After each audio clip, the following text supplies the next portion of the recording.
the UN Food System Summit organizers, and the co-chairs of the Global Biodiversity Framework negotiation process.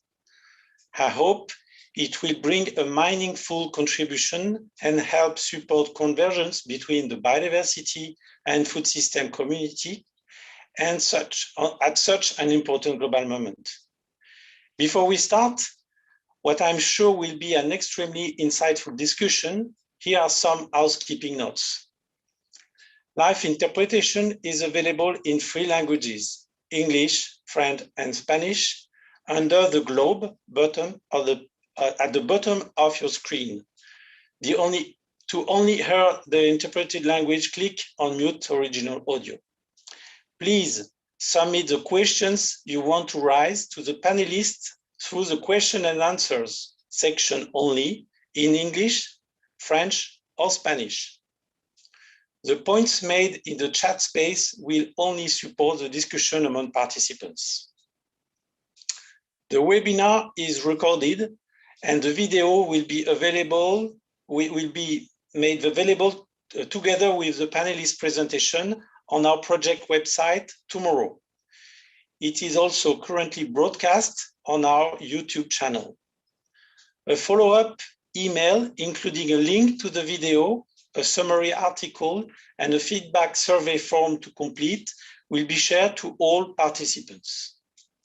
If you experience any technical difficulty, please reach out privately through the chat to technical support, Jules Bismuth. He will be happy to provide you with guidance as needed. Without further ado, I turn to Dr. François Pitou from Switzerland and chair of the FAO Commission on Genetic Resources for Food and Agriculture. We will moderate this webinar, as well as to Dr. Agnès Kalibata, UN Secretary General's Special Envoy for the Food System Summit, and to Basile Van Haaf, co-chair of the Open-Ended Working Group on the Post-2020 Global Biodiversity Framework, for a few words of introduction. Good virtual meeting and good real exchanges to all. Dear François, the floor is yours. Thank you, Didier, for your introductory remarks and housekeeping instruction. So my name is François Pitou. I work for the Swiss Federal Office for Agriculture, and I will be your moderator today. Perfect timing for today's science-based policy dialogue to explore the interaction and convergence between biodiversity and the sustainable transition of agriculture and food systems. Attention on biodiversity has never been higher, and it has never been clearer that transforming food systems is critical for food security and nutrition, reversing biodiversity loss, and addressing climate change. This is well summarized in the webinar concept note. One illustration is the Leaders' Pledge for Nature, endorsed last September at the UN Summit on Biodiversity by 84 head of states, in which they commit to step up global ambition and to reverse biodiversity loss by 2030 to achieve sustainable development.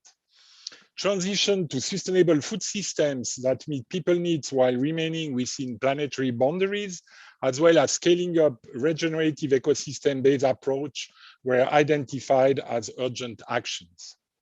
At multilateral level, 2021 will indeed be a crucial year with the COP15 of the CBD in October and the adoption of the post-2020 Global Biodiversity Framework, as well as the UN Summit on Food Systems in September in New York. Both are key milestones of the decade of action to achieve the Sustainable Development Goals. Preparation for those two major outcomes are both at a critical stage, offering a window of opportunity for cross-feeding regarding content, but also convergence in the follow-up process of implementation, building on existing initiatives and mechanisms. The primary objective of this webinar is therefore offering a space for you participants to become more familiar with the centrality of agriculture and food systems and the importance of their transformation to contribute to an ambitious, effective post-2020 global biodiversity framework but also about the key role of the GBF itself as a tool to support this transformation, since biodiversity and the service it provided are at the center of sustainable food production and nutrition. We hope that it will also contribute to break the silos between environment and agriculture communities to facilitate convergence between the two agendas in order to develop common language and win-win solution to support the transformative change necessary for achieving sustainable development. The title of this event is a good example. As it stands, it reflects mainly the view of biodiversity conservation, to recognize the key contribution of biodiversity to people, since biodiversity is at the core of food production. The first part should read transforming agri-food system for, but also by biodiversity. And this is something for people who knows me that I've always been strongly involved, is really to try to break the silo and to bring these two views together. Last but not least, we hope that this mutually beneficial dialogue on the nexus biodiversity, agriculture, food, and health will facilitate further informal conversation, in particular between negotiators, in order, we hope, to achieve more ambitious goals in those two processes. We have today an amazing panel of high qualified and engaged experts who will share their experience with us. We will start with opening remarks from the two key players of the two processes, and then we will move to the two panels, and I will then introduce each panel individually. So let's start now. We have a lot of time, but time is flying very rapidly. And now it is my pleasure to give now the floor to Agnes Kalibata, the UN Secretary General Special Envoy for the UN Food Systems Summit, for opening remark. Agnes, you have the floor. Thank you so much, Francois. Merci beaucoup. I'm really happy to be part of this meeting today for two major reasons. One, we have an opportunity to talk about how we can deliver together this year, given the fact that we have so many summits, the Food System Summit, the Biodiversity COP, and a number of others that we know are very critical to where we are going. Number two, to ensure that the Food System Summit is adding voice and strengthening the place of conservation of biodiversity, given its role in our food systems. So given those 2 points, I thought that being here today is probably the best place I could be today. I want to make a few points around why it is extremely important for us to conserve our biodiversity, and from our food systems, how we look at it from our food systems perspective. One of the reasons I am involved in the Food System Summit is because of what climate change does to the farmers that we support. I just feel at a loss when I see that all the gains we're beginning to make from a perspective of increasing productivity for smallholder farmers, increasing yields, are going away every day. And these farmers are looking on, they don't know what to do about it, and they don't know where this is coming from. So we have an opportunity to reverse this by ensuring that we conserve biodiversity. It is also extremely important to understand that climate change is fast-tracking biodiversity loss. So if there's one thing we can do, and really double down on, is ensuring that we double down on biodiversity, on strengthening the part of biodiversity that would help us come through on climate change. But the second part is guaranteeing our food. We need to guarantee our food, and we need to guarantee our nutrition, and we need to guarantee our health. And we hear about it from so many people. But the point here for me is, if you look at the last 75 years, what are the two things that made the biggest difference for mankind? Number one, from my perspective, is the discovery of penicillin. Number two is the whole idea of improved plant breeding that has led to all this, our ability to increase yields. All this stuff is anchored in biodiversity. Every time we lose one of those, we lose the opportunity to be able to come up with the right level of innovations in these areas. So we cannot afford to do this anymore.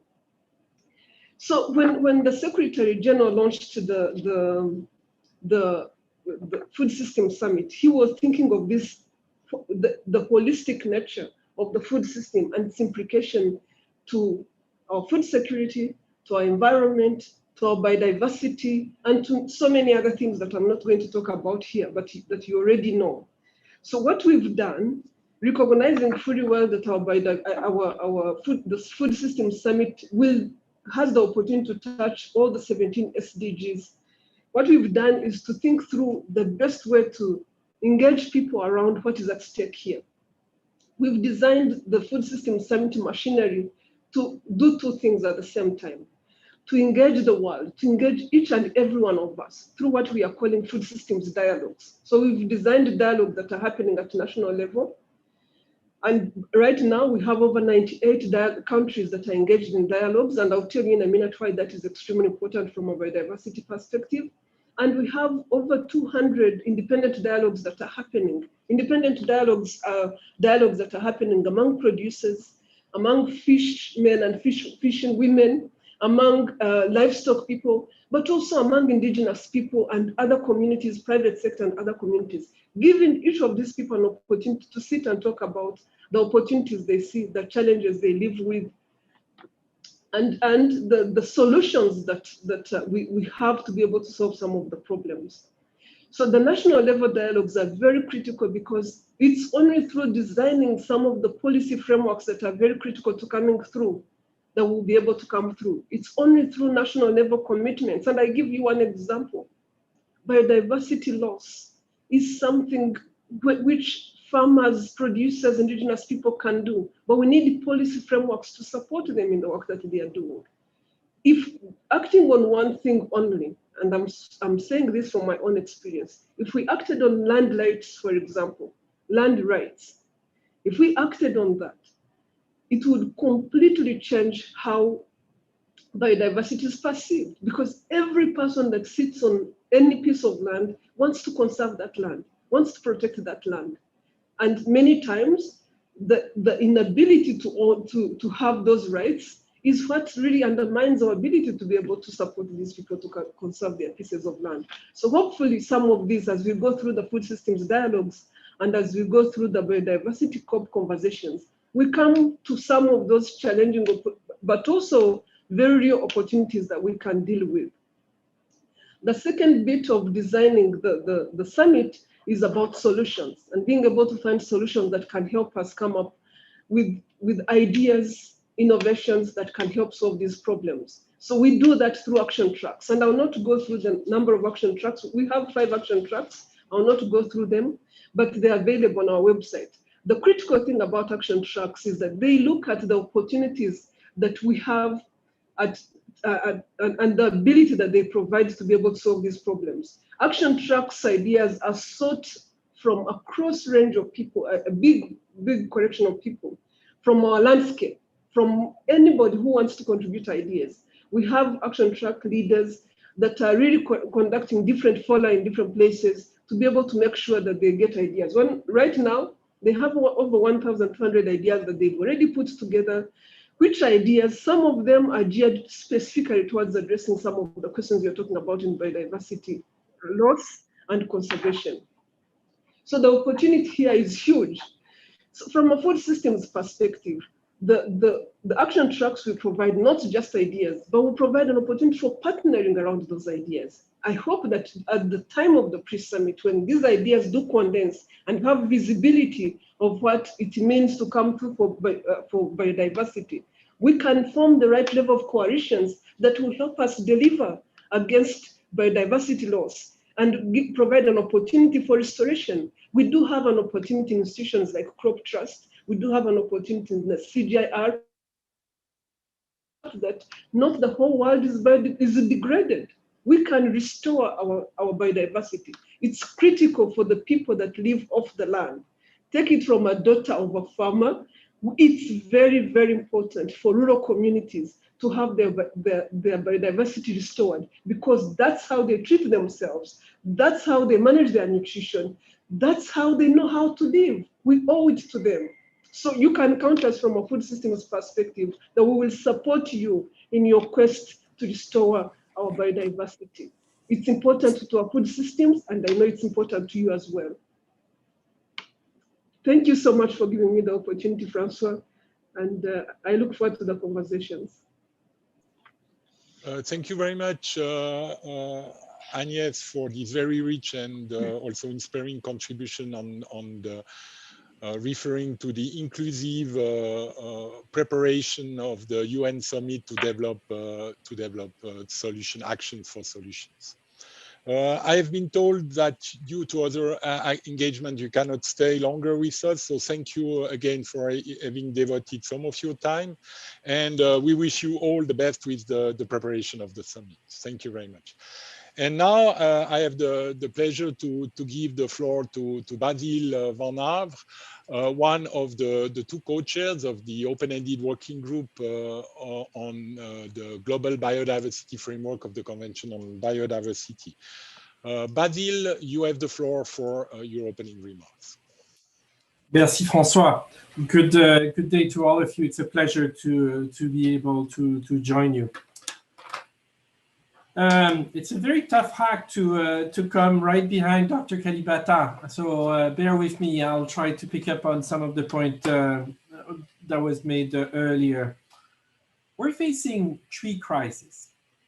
The crisis of climate that is well known, and Dr. Kalibata referred to it. Crisis of health that we face every day. Colleagues, family, friends not having good health. And the nature crisis. And why should you care about the nature crisis? A third of our economy, according to the World Economic Forum, is dependent on nature. That is a stunning number. I've been talking with the agri-food industry, and I heard some of their members, hardly a tree agri type, saying that they're not sure there will be the condition to be able to grow wheat in the southern half of Europe in a decade. They were not sure neither that there would be the condition to be able to grow sugar beet in France. All those are huge, important change happening in many parts of the world. And we're going to see those three crises creating the condition and calling for change in major ways. I've read with great interest some of the report on how the agriculture sector will be able to cope with climate change. And I've also seen a number of reports on how that could be financed and what does that mean in terms of change in the subsidy, etc. And a number of those changes are also valuable for biodiversity. I'm sure you heard about nature-based solutions. It's a terminology that is commonly heard about how part of the solution for climate may be coming from nature, and people are often associating that with the way we manage our wild spaces. In discussion with my colleague here in Canada, in the government of Canada, it very quickly appeared there is a number of other opportunities that are overlapping with practice in agriculture. One of it is how do we use fertilizer and how do we use pesticide? We're talking here about a major change, and I think if you're looking at the various system change that are considered, the World Economic Forum, once again, is considering the three top being agriculture, extractive industries, and infrastructure. And with agriculture, agri-food system, and other related industry being probably the most prominent one. So what we're talking about, and what I'd be really interested to hear your view, is how do we manage that change, and how the global biodiversity frameworks can help with that change. Keep in mind, we're talking about change. We're not talking about a diminution of the agriculture activity. This is not about the change we've been looking at in the coal mining industry. This is a change where we're going to need to do more, not less. That we need to do different. We need to do better. This is a future that we all, our children and grandchildren, should be aspiring to. But the challenge is, how do we get from the system we have here to the one we want to see in the future? And that's where, modestly, the GBF may have a part to play. So on one hand, if we manage that change well, we're going to be able to be efficient with our resources, enable more biodiversity, enable better use of land and water. On the other side, we may be able to reduce risks for the industry, provide for more secure flows and long-term sustainability. Now, let me turn my attention to what could be the contribution of the Global Biodiversity Framework. The Convention has three objectives, one of which is very well known, and that is the objective for conservation. What is a lot less known is the second one, which is about meeting people's needs.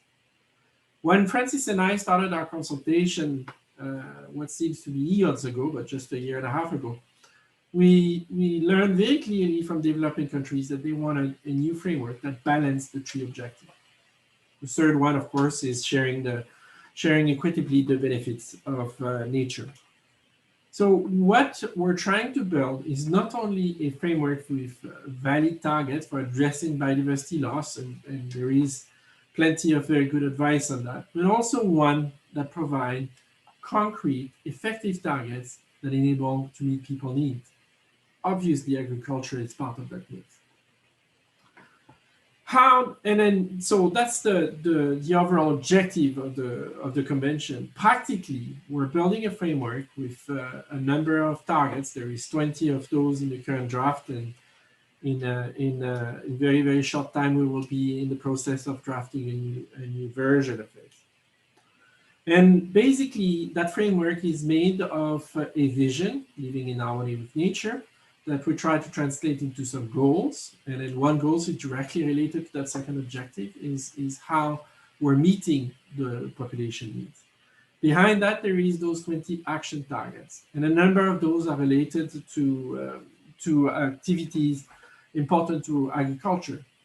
On one hand, there is basically the capacity of using our ecosystem and species to meet people's needs, but also making sure that those activities are sustainable, addressing the issues related to pollution, and also addressing the issues related to land use.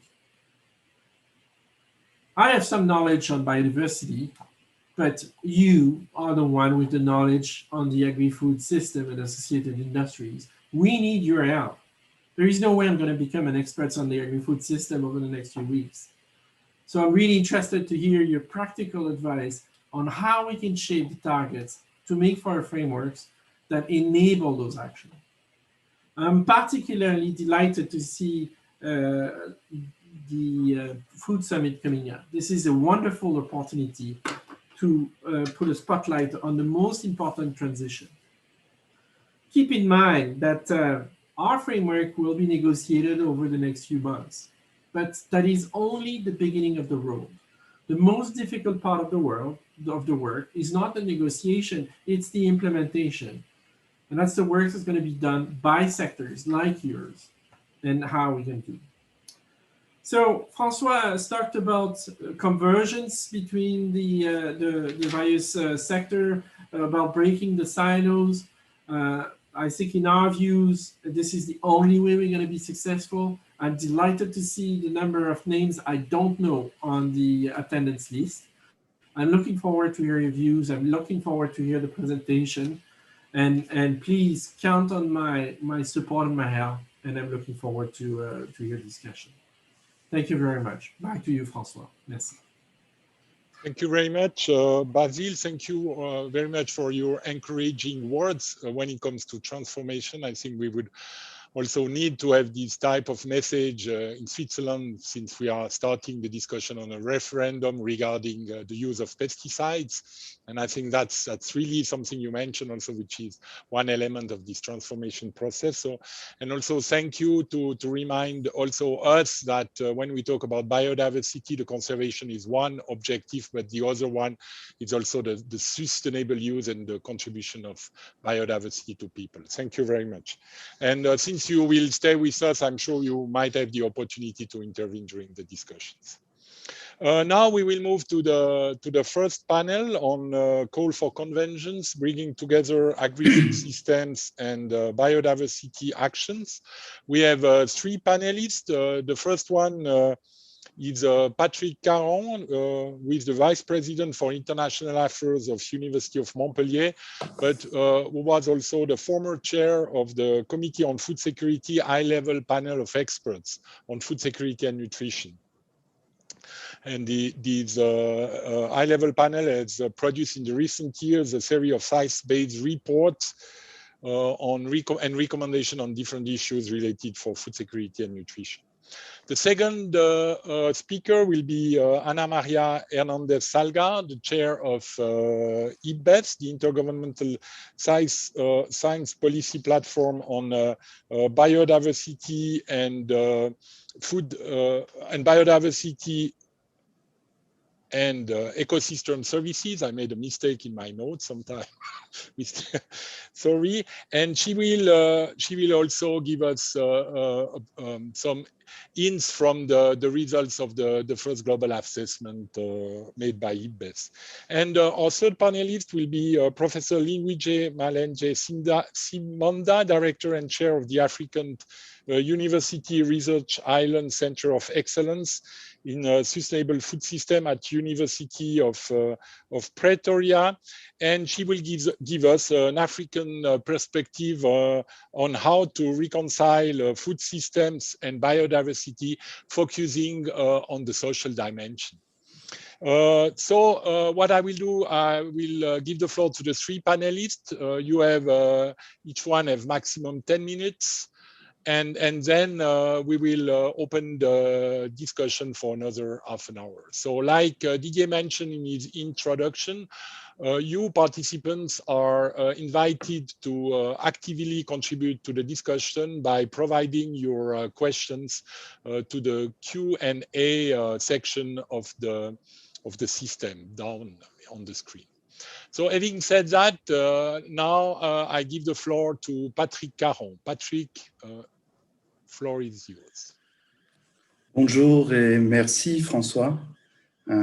Good afternoon, and thanks to the organizers for this timely reflection and great and amazing event, especially as we have here, we have a very dense multilateral agenda towards the end of the year, dealing and bringing together climate, biodiversity, food systems, pandemics, of course, and their interconnections. We all agree with the need to change something. We almost all agree.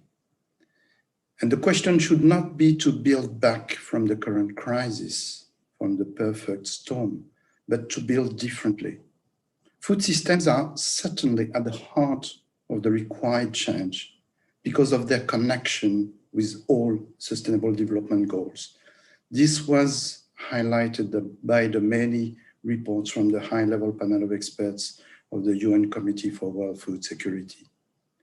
There is a growing consensus that we have to change food systems to prevent malnutrition, of course, but also to address negative social, climatic, and environmental footprints, in particular for biodiversity.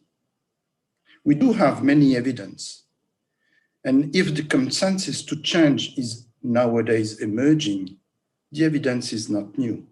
Yet this change is not taking place, or not at the pace that is needed. Do we just want to collectively commit suicide? Certainly not. There are reasons for such procrastination, and transforming is just not spontaneous, nor easy. It's a difficult and painful process. Transforming such a complex situation that depends on each and every one, just like remember by Agnes Kalibata, and on many stakeholders and institutions at different scales, from local to global, and in different contexts, requires at least 2 essential conditions. 1, an agreement on where to go collectively and the way to get there. 2nd, a shift of paradigm to make the journey a reality. This shift of paradigm means mindset and power relationship and is tremendously difficult. I will highlight this with two examples, while specifically looking at the role that science and knowledge may play to boost this process. First, it is about the way agriculture and environment spheres may interact with each other. 30 years ago, it was just not possible to talk to each other. Each was the other best devil. Agriculture was the major threat to biodiversity, translating in a catastrophic erosion in both wild and domestic spheres. Environmentalists were just leading humanity and farmers to starvation and deaths. This opposition was violent and increased by the fact that advocacy was led by distinct and opposed social groups that did not want to listen to each other. Some then began to acknowledge sustainability concerns and the need for a common future. Some thus began to look at trade-offs, mainly in the beginning of the years 2000. Some gave priority to agricultural concerns, advocating for sustainable intensification, other ones to food system concerns, promoting agroecology. The motto was then to reconcile the two enemy brothers. We are currently moving beyond reconciliation from my point of view. We begin looking at agriculture on the one hand, biodiversity on the other hand, as levers to address concerns regarding the other one, and more globally, the Sustainable Development Goals. The best example is the provocative title of the collective CIRAD book published in 2013 and led by my friend Etienne Azlin, Cultivating Biodiversity to Transform Agriculture. I know this is not possible for all topics, as arbitration is often required, but this avenue is promising. To make agriculture and environment best friends, at least when possible, we need reframing our conceptual frameworks, metrics to account for invisible or unknown processes and issues, connect local and global processes. That means a big shift. I'm not naive and I'm aware of greenwashing temptation. This is a risk that we have to pay attention to, but it is not an argument for not moving forward. My second example refers to the call to do business as unusual, both in the science sphere and when promoting science policy interfaces. We discussed these challenges during the 4th International Conference on Global Food Security held in December 2020, and during the high-level event Bonding Science and Policy to Transform Food Systems, organized by the University of Montpellier and CGIAR and its partners on 4 February 2021 to contribute to the UN Food Systems Summit. We came to the conclusion that business as unusual should rely on 4 pillars. Number 1, we need to generate actionable knowledge to move beyond obstacles. Knowledge, data, and metrics to address trade-offs, obstacles to change, including power asymmetry, past dependency, conflicts of interest, risk, and uncertainty. Second, we need to better articulate models, knowledge from different sources, place-based innovation to design, implement, and assess specific transformative pathways. This requires specific arrangements, dialogues, and approaches, including scientific ones. 3, we need to strengthen scientific cooperation through major challenges-oriented alliances and programs. And lastly, 4, we need expertise mechanism to address multi-sectorial and multi-scale processes towards sustainable development. And for this, to mobilize scientists to build collective intelligence. This brings us back to the primary function of science, that is to produce robust and solid evidence in order to better understand where we are coming from, where we are going to, And what are the information and technological resources to design the future we want? In an increasingly uncertain and risking context, this also means informing complex issues that are now considered essential, like the interaction between agriculture and biodiversity, and about which we still know too little. But, and that will be my conclusion, what we should explore is not about creating new expertise mechanisms, but connecting the ones that already exist. We always have the temptation to create new institutions when an issue needs to be addressed or when there is a crisis. And then they work in silos. Let's mobilize the ones that exist. The IPBES for biodiversity, the HLB of the CFS for food security, and now for food systems. Let's ask them to build intelligence for the future. Let's ask them to jointly and together with other ones, in particular IPCC, look at the critical issues that bring food systems and biodiversity together. Let's ask them to help us moving beyond the increasing polarization of discussion that make us procrastinate. Thank you. Thank you very much, Patrick, for your presentation. I think I will not try to summarize it in one sentence, but it's really focusing my understanding on the the role, the science policy convergence. And I think if I can summarize in one sentence, is build intelligence for the future by working together using existing already processes. So thank you very much, Patrick. Now I give the floor to Ana Maria Hernandez. Ana Maria, you have the floor. Please go ahead. Well, thank you very much. And maybe we can use just move on to the next slide. And in the next 10 minutes, I'm going to talk about some evidence that our IPBES global assessment provided regarding the biodiversity and agriculture. And first, I want to reiterate how important is intrinsic relation between biodiversity, nature contributions to people, and the humanity. We depend on nature, that is a fact, and it plays a critical role in providing food, feed, energy, medicines, and a variety of materials fundamental for our lives. Some of the examples that you can see here are clear. More than 75% of global food crops types, including fruits and vegetables that we eat every day, relies on animal pollination.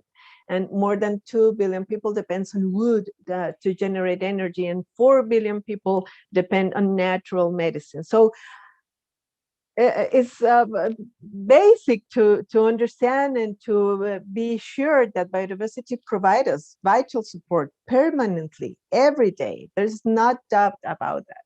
But even though the very existence of human beings depends on that biodiversity and ecosystem services, in a contradictory way, it is our own actions that have dramatically decreased biodiversity. And please, if you go to the next slide, for example, the IPBES Global Assessment noted that 75% of the Earth's surface have been significantly altered.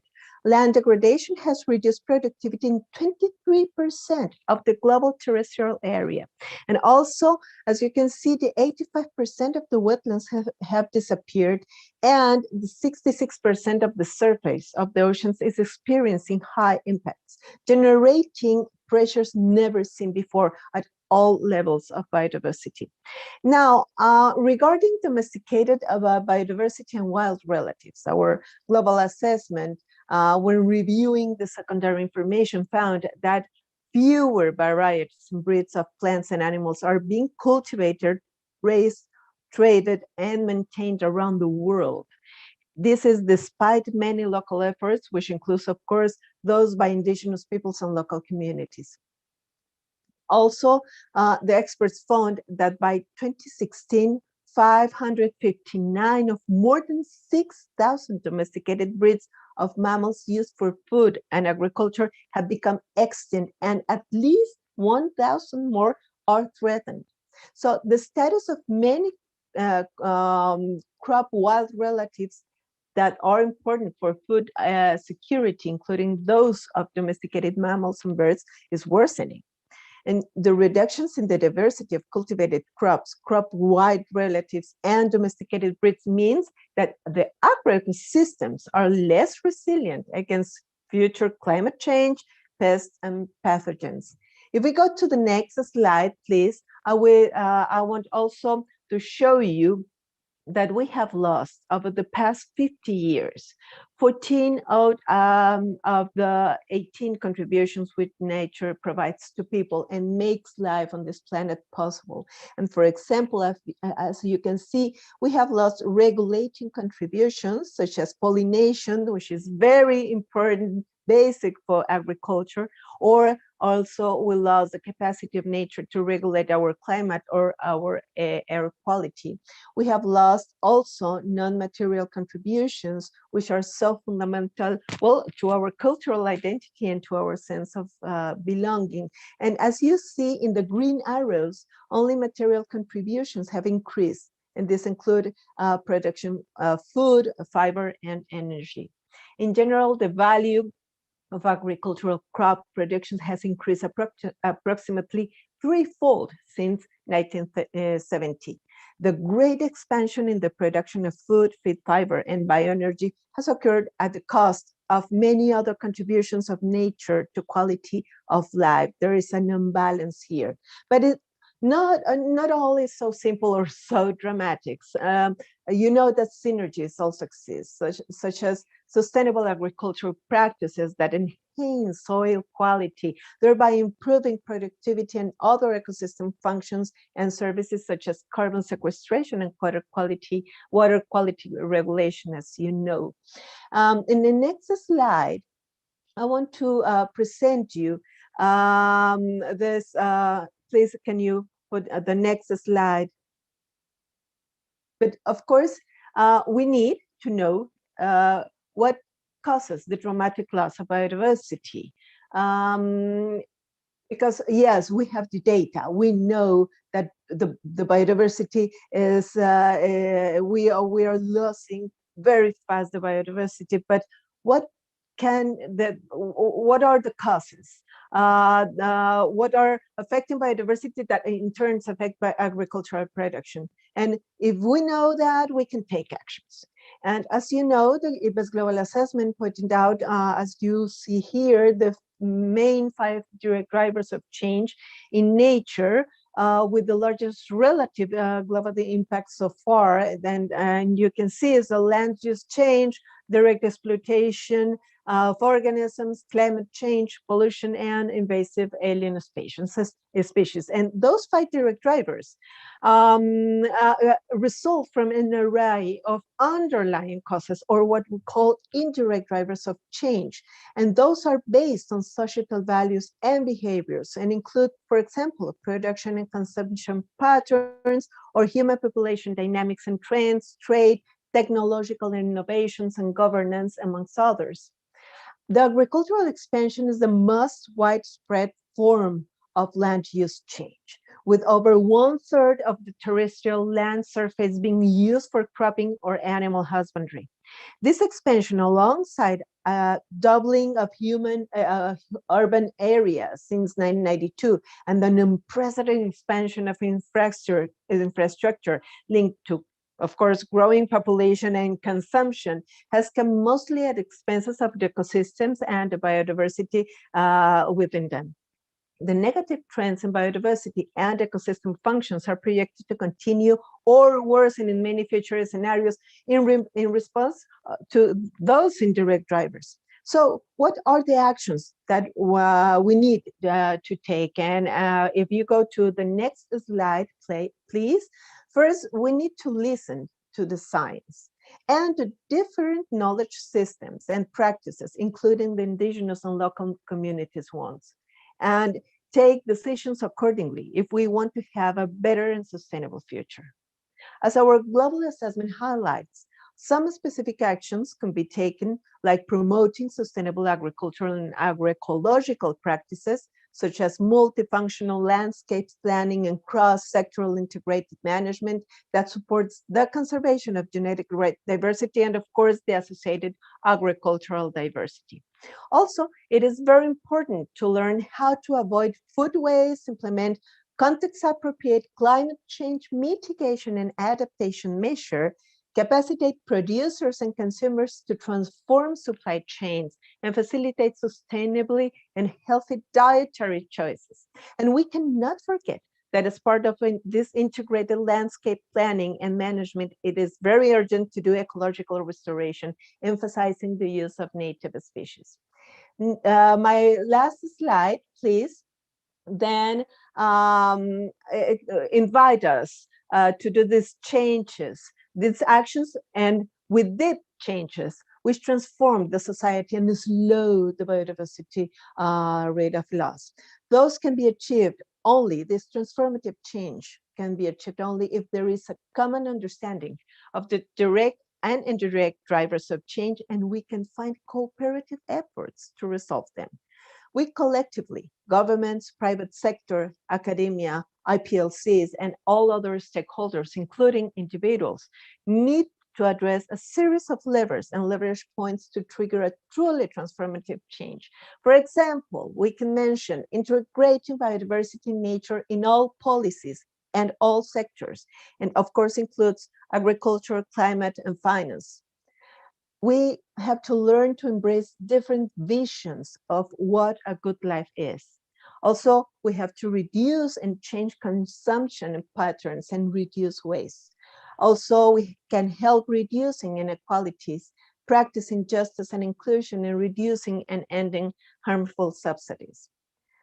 Agriculture and biodiversity are totally interrelated. From science, we can build the best options and innovation so that agricultural and food production is increasingly sustainable and contributes in a healthier way to the humanity. The wheel of change must be moved now. The good practices have to be promoted. And the post-2020 biodiversity framework is a unique opportunity to build an increasingly convergent relationship between production and conservation towards sustainability. So mainstreaming is our challenge here. With that, I thank you very much for this space. Thank you very much, Ana Maria. And again, I will not try to summarize. I think your final word is explain almost everything. It's mainstreaming, and it is mainstreaming now, not in 10 years from now. I think we know what we need to do. We need to do it. Thank you very much. And let's move now to the last panelist of this panel. So I will give the floor to Lindiwe Maleje-Sibanda. Lindiwe, you have the floor. Thank you very much. Thank you, Francois. My role is to bring an African perspective to this convergence that we seek to make, where we bring together agri-food systems and biodiversity action. To put things into perspective, let me take you to my village in Loaguero in the 60s, where a couple of our neighbors were arrested. And when they were taken to court, their position was, how do you allow a 1-ton heavyweight animal to roam around your village when it's carrying $200,000 on its nose and you've gone to bed hungry for 2 days? What they were arrested for was poaching. They were poaching so as to support their livelihood. We can never condone a bad act of stealing, but what they did not realize is that they were stealing from nature. But what the arresting government did not realize was that they were stealing because they were poor and could not provide for their families. So as we talk about convergence between agri-food systems and biodiversity action, I want to believe one of the fundamentals of biodiversity that we have pegged and forgotten about is really the ecosystem services. What are we looking at? We are looking at supporting, we are looking at provisioning, we are looking at regulating and cultural needs. But in most cases, we have not unpacked that process so that it's a win-win between livelihoods, food systems, and biodiversity. That then begs me to say, in the African context, what should we be doing? First, I think it's clear that a nature-positive approach is a must, but most important, provisioning for well-being is equally important. And how do you marry the two? I'm happy to say as far back as 1989 here in Zimbabwe, we had an exciting program that to me depicts what we should be doing more of, and that is the Campfire program. The Campfire program was a government of Zimbabwe-led program, which was looking at communal areas management of indigenous resources. What that meant was that these huge black rhinos that can weigh up to 1 ton to 1.4 metric tons, that are carrying horns of about 3 kilograms as they roam around the communal forests, could then be conserved not by the government, but by the community. As they are conserved by the community, they could then attract hunting trophies, and the hunters would come in a planned conservative way to harvest the excess, and the community would benefit from the meat. But any produce that is then sold would then also be plowed back into building schools, into building clinics, and providing dignity to the community.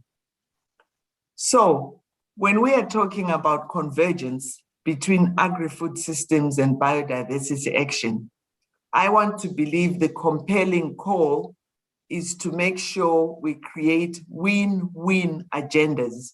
We create win-win development programs, but most important, we create self-policing mechanisms that are informed by knowledge of what biodiversity is all about. We create knowledge and opportunities that allow people to earn a dignified, decent livelihood. The communities I'm talking about are earning less than $2 per household per day. They have to compromise in terms of access to water, access to food, and definitely, as Patrick Caron and all other speakers have said, we need to reimagine a more sustainable agri-food system. We need to transition from the current, but we cannot put the debate of biodiversity, climate change, and sustainable food systems into silos. We need to go back and have a new framework that will coin the three into a framework that is comprehensible and allows action. And therefore, research is key, programs that provide decent livelihoods for the communities and those most affected, but most important, the policy framework that creates a conducive environment to conserve our biodiversity and to harvest more for less. I want to stop there.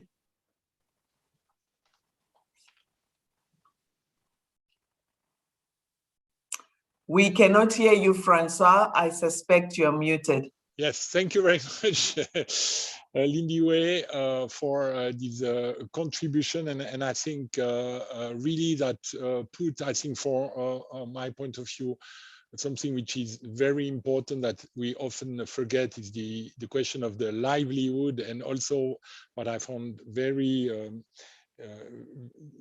good is the fact that this is livelihood which is based on your own action. It's not, and I think that that's very important. And like I always mention, this issue of the livelihood of farmers is of course an issue very important for developing country, but it's a global issue, since in many developed countries often the farmers are among the poorest in terms of income. So thank you very much for this contribution. The floor is open for a question. I see that there are only a limited number of questions with now 200 participants. So please contribute, try to be active and providing your question. Trying to merge some, and just to break the ice and to merge the contribution of the different panelists. I have one question for Patrick, which is what, from your point of view, what kind of interventions can help maintain traditional practices and smallholder livelihoods whilst maintaining forest covers and healthy ecosystem? So Patrick, you have the floor.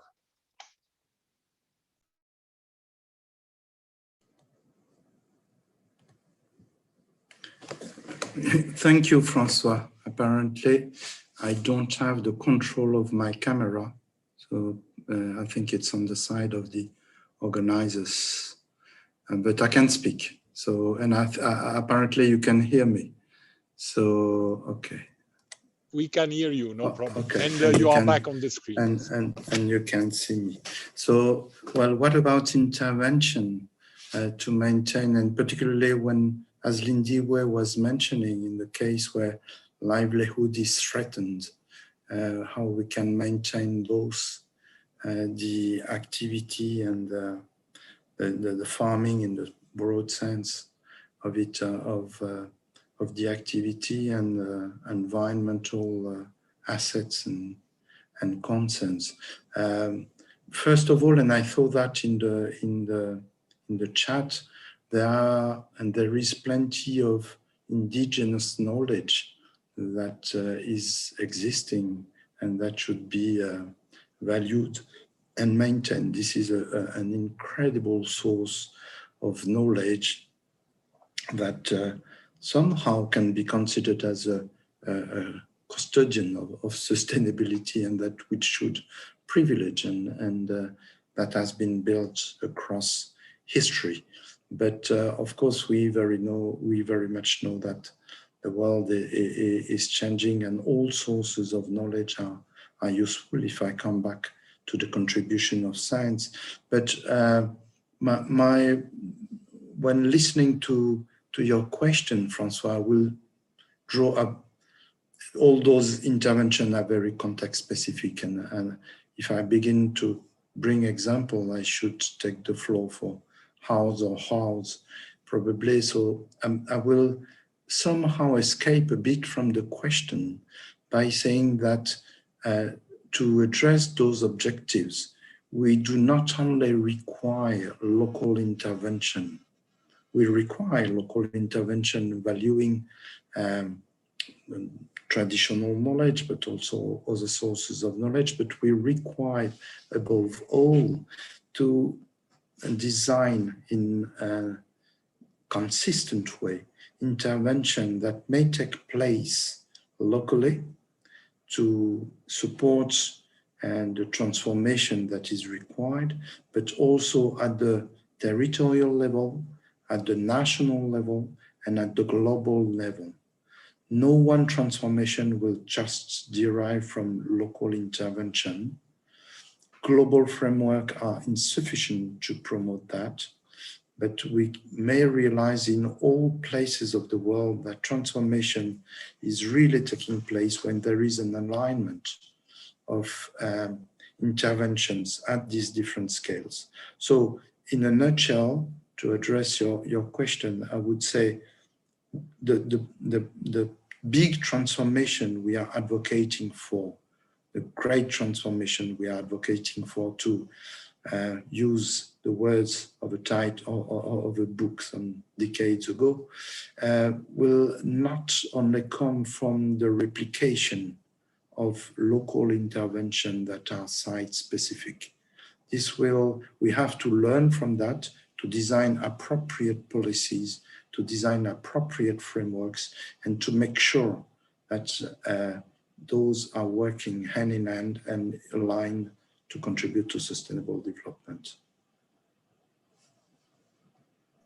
Thank you, Patrick, and thank you also to remind us of the context specificity of any actions when it comes to the local, and also of this importance of the alignment between the different levels. And this, we will probably come back at a certain point, because really the entry point for the discussion today is really what is happening at the global level with the CBD Global Biodiversity Framework and the UN Food System Summit. And this is what do we need at the global level to ensure this alignment, to be able to have a context-specific action at the local level. But now I would like to ask a question to Ana Maria Hernandez, coming from some of the questions raised by the participants, and this is the question on it's a very difficult question, but it's often coming, which is how much biodiversity is needed to ensure the sustainability of the ecosystem services. I'm sure that you could speak for hours on this, but maybe if you can give some indication on how do you see this, how to address this issue. Thank you, Ana Maria. Okay, so the question is how much biodiversity is needed to ensure the sustainability of the ecosystem services? How much the biodiversity is needed? Okay, well, ecosystems are part of the biodiversity. So if there is no biodiversity, there are no ecosystems. Of course, if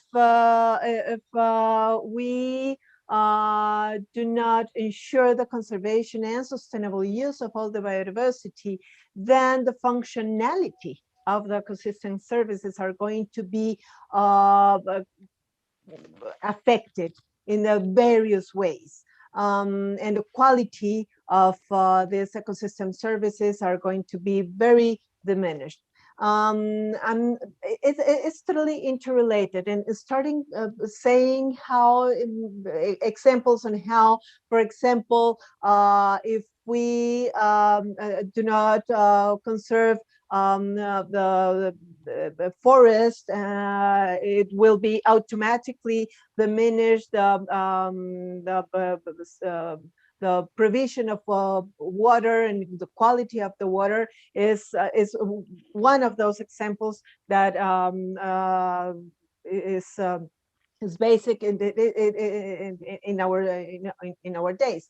And of course, I can talk hours about that, but the message is quite frankly, biodiversity includes ecosystems.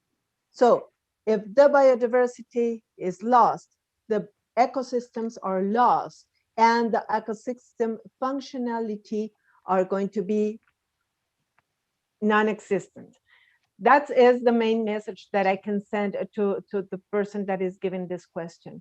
And of course, if the biodiversity is lost and the ecosystem services are lost, our agroecosystems are going to be totally lost. So this interconnection has to be clear. Thank you very much, Ana Maria. And I think this brings me to one of the next question, and which is the issue of the when we talk about the interrelation between biodiversity and agri-food system, of course, and we heard today we have the issue of the negative drivers of agro-food system on biodiversity conservation, and also the importance of biodiversity on the other end, the sustainable use of biodiversity for the functioning of the agri-food system. But there is an element which it seems to be insufficiently addressed, at least by the GBF now, is also the contribution of agro ecosystems to the conservation of biodiversity. Because when we look at the current targets, they are mainly focusing on the conservation in natural ecosystems. So what is really the role of human managed ecosystem in terms of conservation? And here, of course, I want to make the link with the central function of the soil, because we often forget the soil, which is really the biggest agroecosystems on Earth, or is not hard because there are so many different soils. But this question on how do you see this issue of the role of human ecosystems in terms of conservation is for you, Anna Maria, and maybe Basil, if you want also to respond to this point. So Anna Maria, you have the floor. Okay, thank you very much. As I said, as they are interrelated, then if the agro-ecosystems are well managed, or sustainably used, or ruled by conservation efforts, then are going to bring up huge opportunities to conserve not only domesticated and wild relatives, but also wild species. For example, if you have sustainable agriculture crops with these different conservation techniques, you can also help conserving migratory species that use that agroecosystems.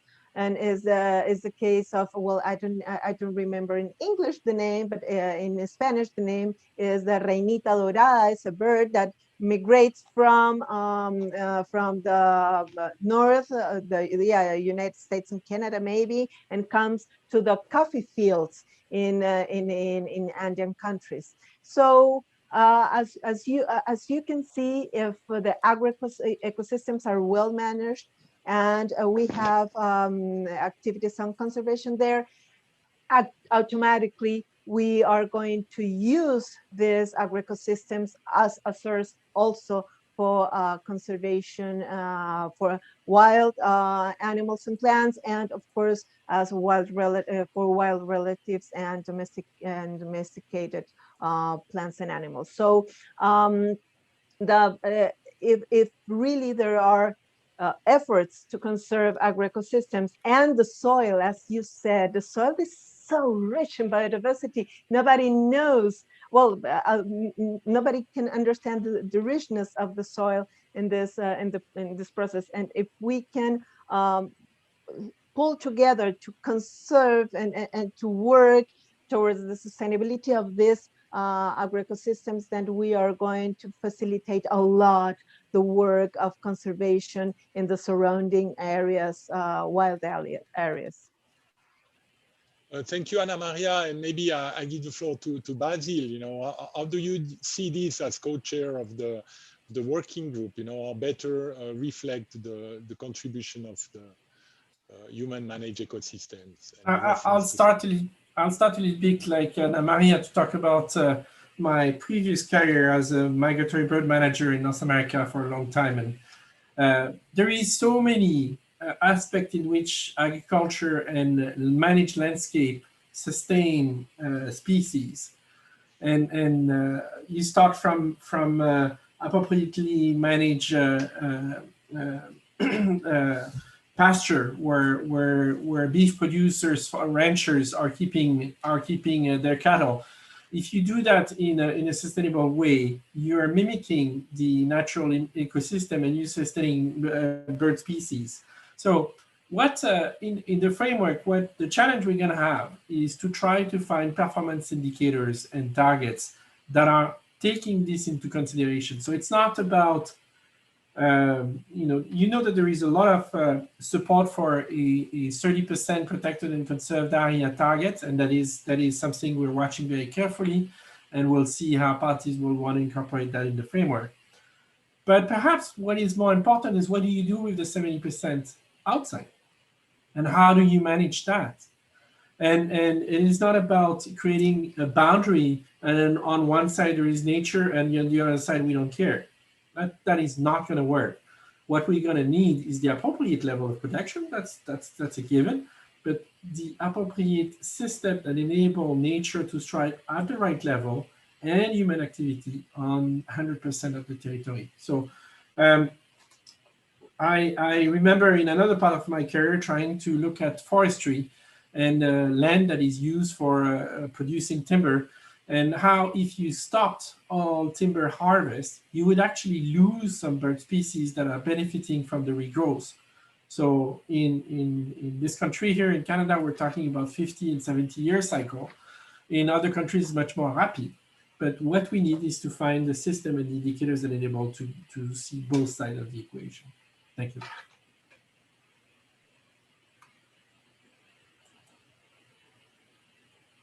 François, you're on mute. Yes, thank you, Basil. Again, you demonstrate the complexity of the whole system and all the impacts of that we can have on conservation of certain part of the biodiversity. Now, I would like to raise a question in other topic to Lindy Way. There was a question on the role of the economic and financial sector to support the transformation change that are needed. So what will be your view or from your experience in Africa regarding the role of these sectors and how we can better engage them in order for them also to touch the more specifically the smallholders? Lindy Way, you have the floor. I know it's a difficult question, but thank you, Francois. I think it's a simple question because the bottom line is we need investment, but the million-dollar question is, where does the investment come from? So we are sitting on resources. We are sitting on human capital. Human capital can be monetized. We are sitting on natural capital, and that natural capital involves the soil where we do our agriculture from, but it also involves mineral wealth. We are also sitting on knowledge capital, which can also be monetized. And part of that is the brains, it's the research capacity, it's the innovation and technologies that we need to convert.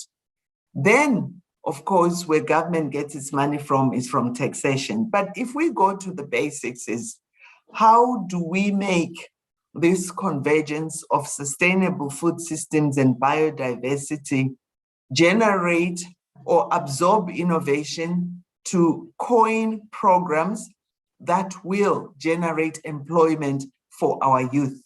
I'm specifically going to our youth because we want to create intergenerational wealth. And unless we can create those programs, I gave the example of Campfire, that was a social benefit program whereby the hunters were leaving wealth that the community then used for social development. But for economic development, the investment, we need a template where we quantify the resources and we create programs that monetize those. Unfortunately, we have not invested in beneficiation. We have been extractive, and that's why the environmental resources are demonetized. But if we had invested upper chain in adding value, processing, creating jobs, we will not be talking about lack of money and where it comes from. it will be coming from value addition. So for as long as our agriculture is exporting raw materials, as long as our mining is exporting raw materials, as long as our water systems is exporting water to the oceans, as long as our agriculture is exporting soils to our rivers and dams and oceans, we are not going to find the investment. And gone are the days where you look at friends from elsewhere to give you the money. Let's look at the resources we have and build on that. Thank you. Thank you very much for this answer. Again, I think we could start a very long discussion on this issue of what are proper investment, and also the importance of trying to mobilize your investments from your own, I would say. And I think I had a chance in the past to follow this discussion in the CFS on the responsible agriculture investment. But I think the point you just raised is another dimension that I find quite interesting. You also make reference to the youth. We will address the issue of the youth in the more specifically in the next panel.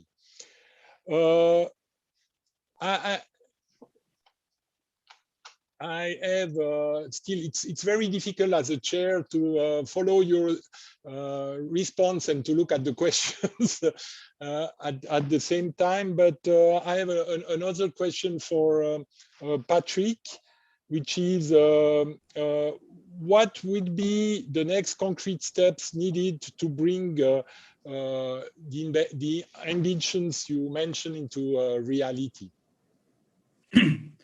Thank you, Francois.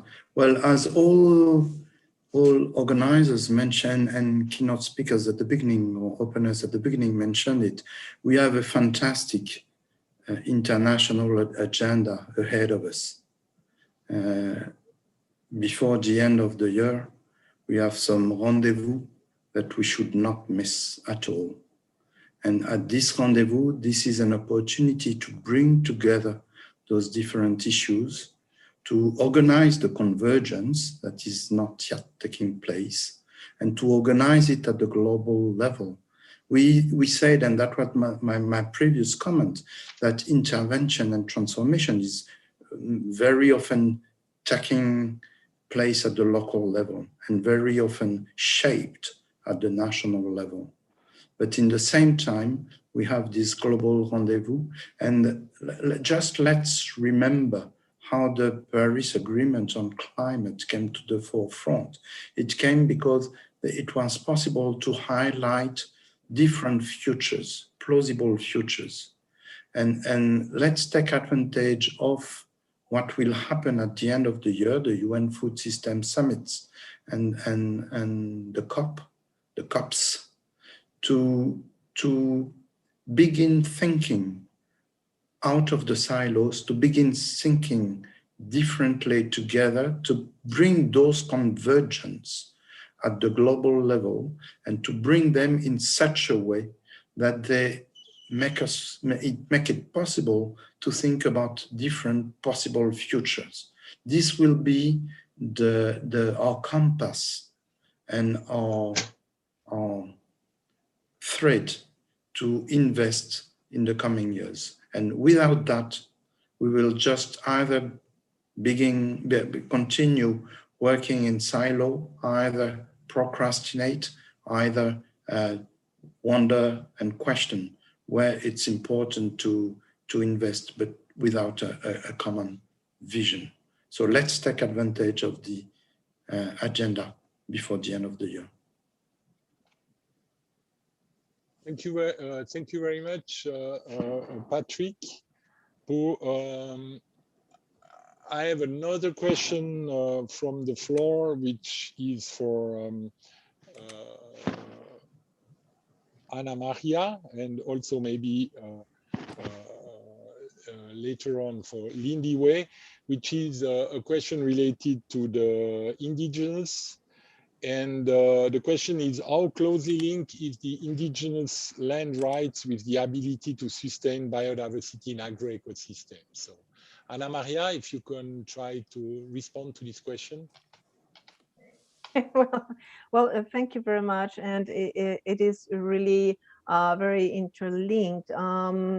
You know that the recognition of the knowledge, innovations, and practices and institutions and values of indigenous peoples and local communities and their inclusions and participation in environmental governance often enhance the quality of life, as well as nature conservation and restoration and the sustainable use. So the positive contributions that they have to the sustainability can be facilitated through national recognitions of land tenure precisely, and access and resources rights in accordance with national legislation, the application of free, prior informed consent, and improved collaboration and fair equitable sharing of benefits arising from the use and co-management arrangements with local communities. So in general, the land tenure is a very important figure of governance that have to be taken when the indigenous peoples and local communities are working for the conservation and sustainable use of biodiversity. So they're totally related. Thank you very much. Lini Wei, you want to add anything to this question? I think Anna has said it well. I think it's really about the policy framework and the incentives. And what we know is unless you incentivize the players, there will be minimum need to be good custodians and minimum attraction for investment and even to do good. So let's look at the incentives, and land tenure and land rights are the basics that allow people to actualize their rights and feel they belong, they own, and they want to leave a better place for next generations.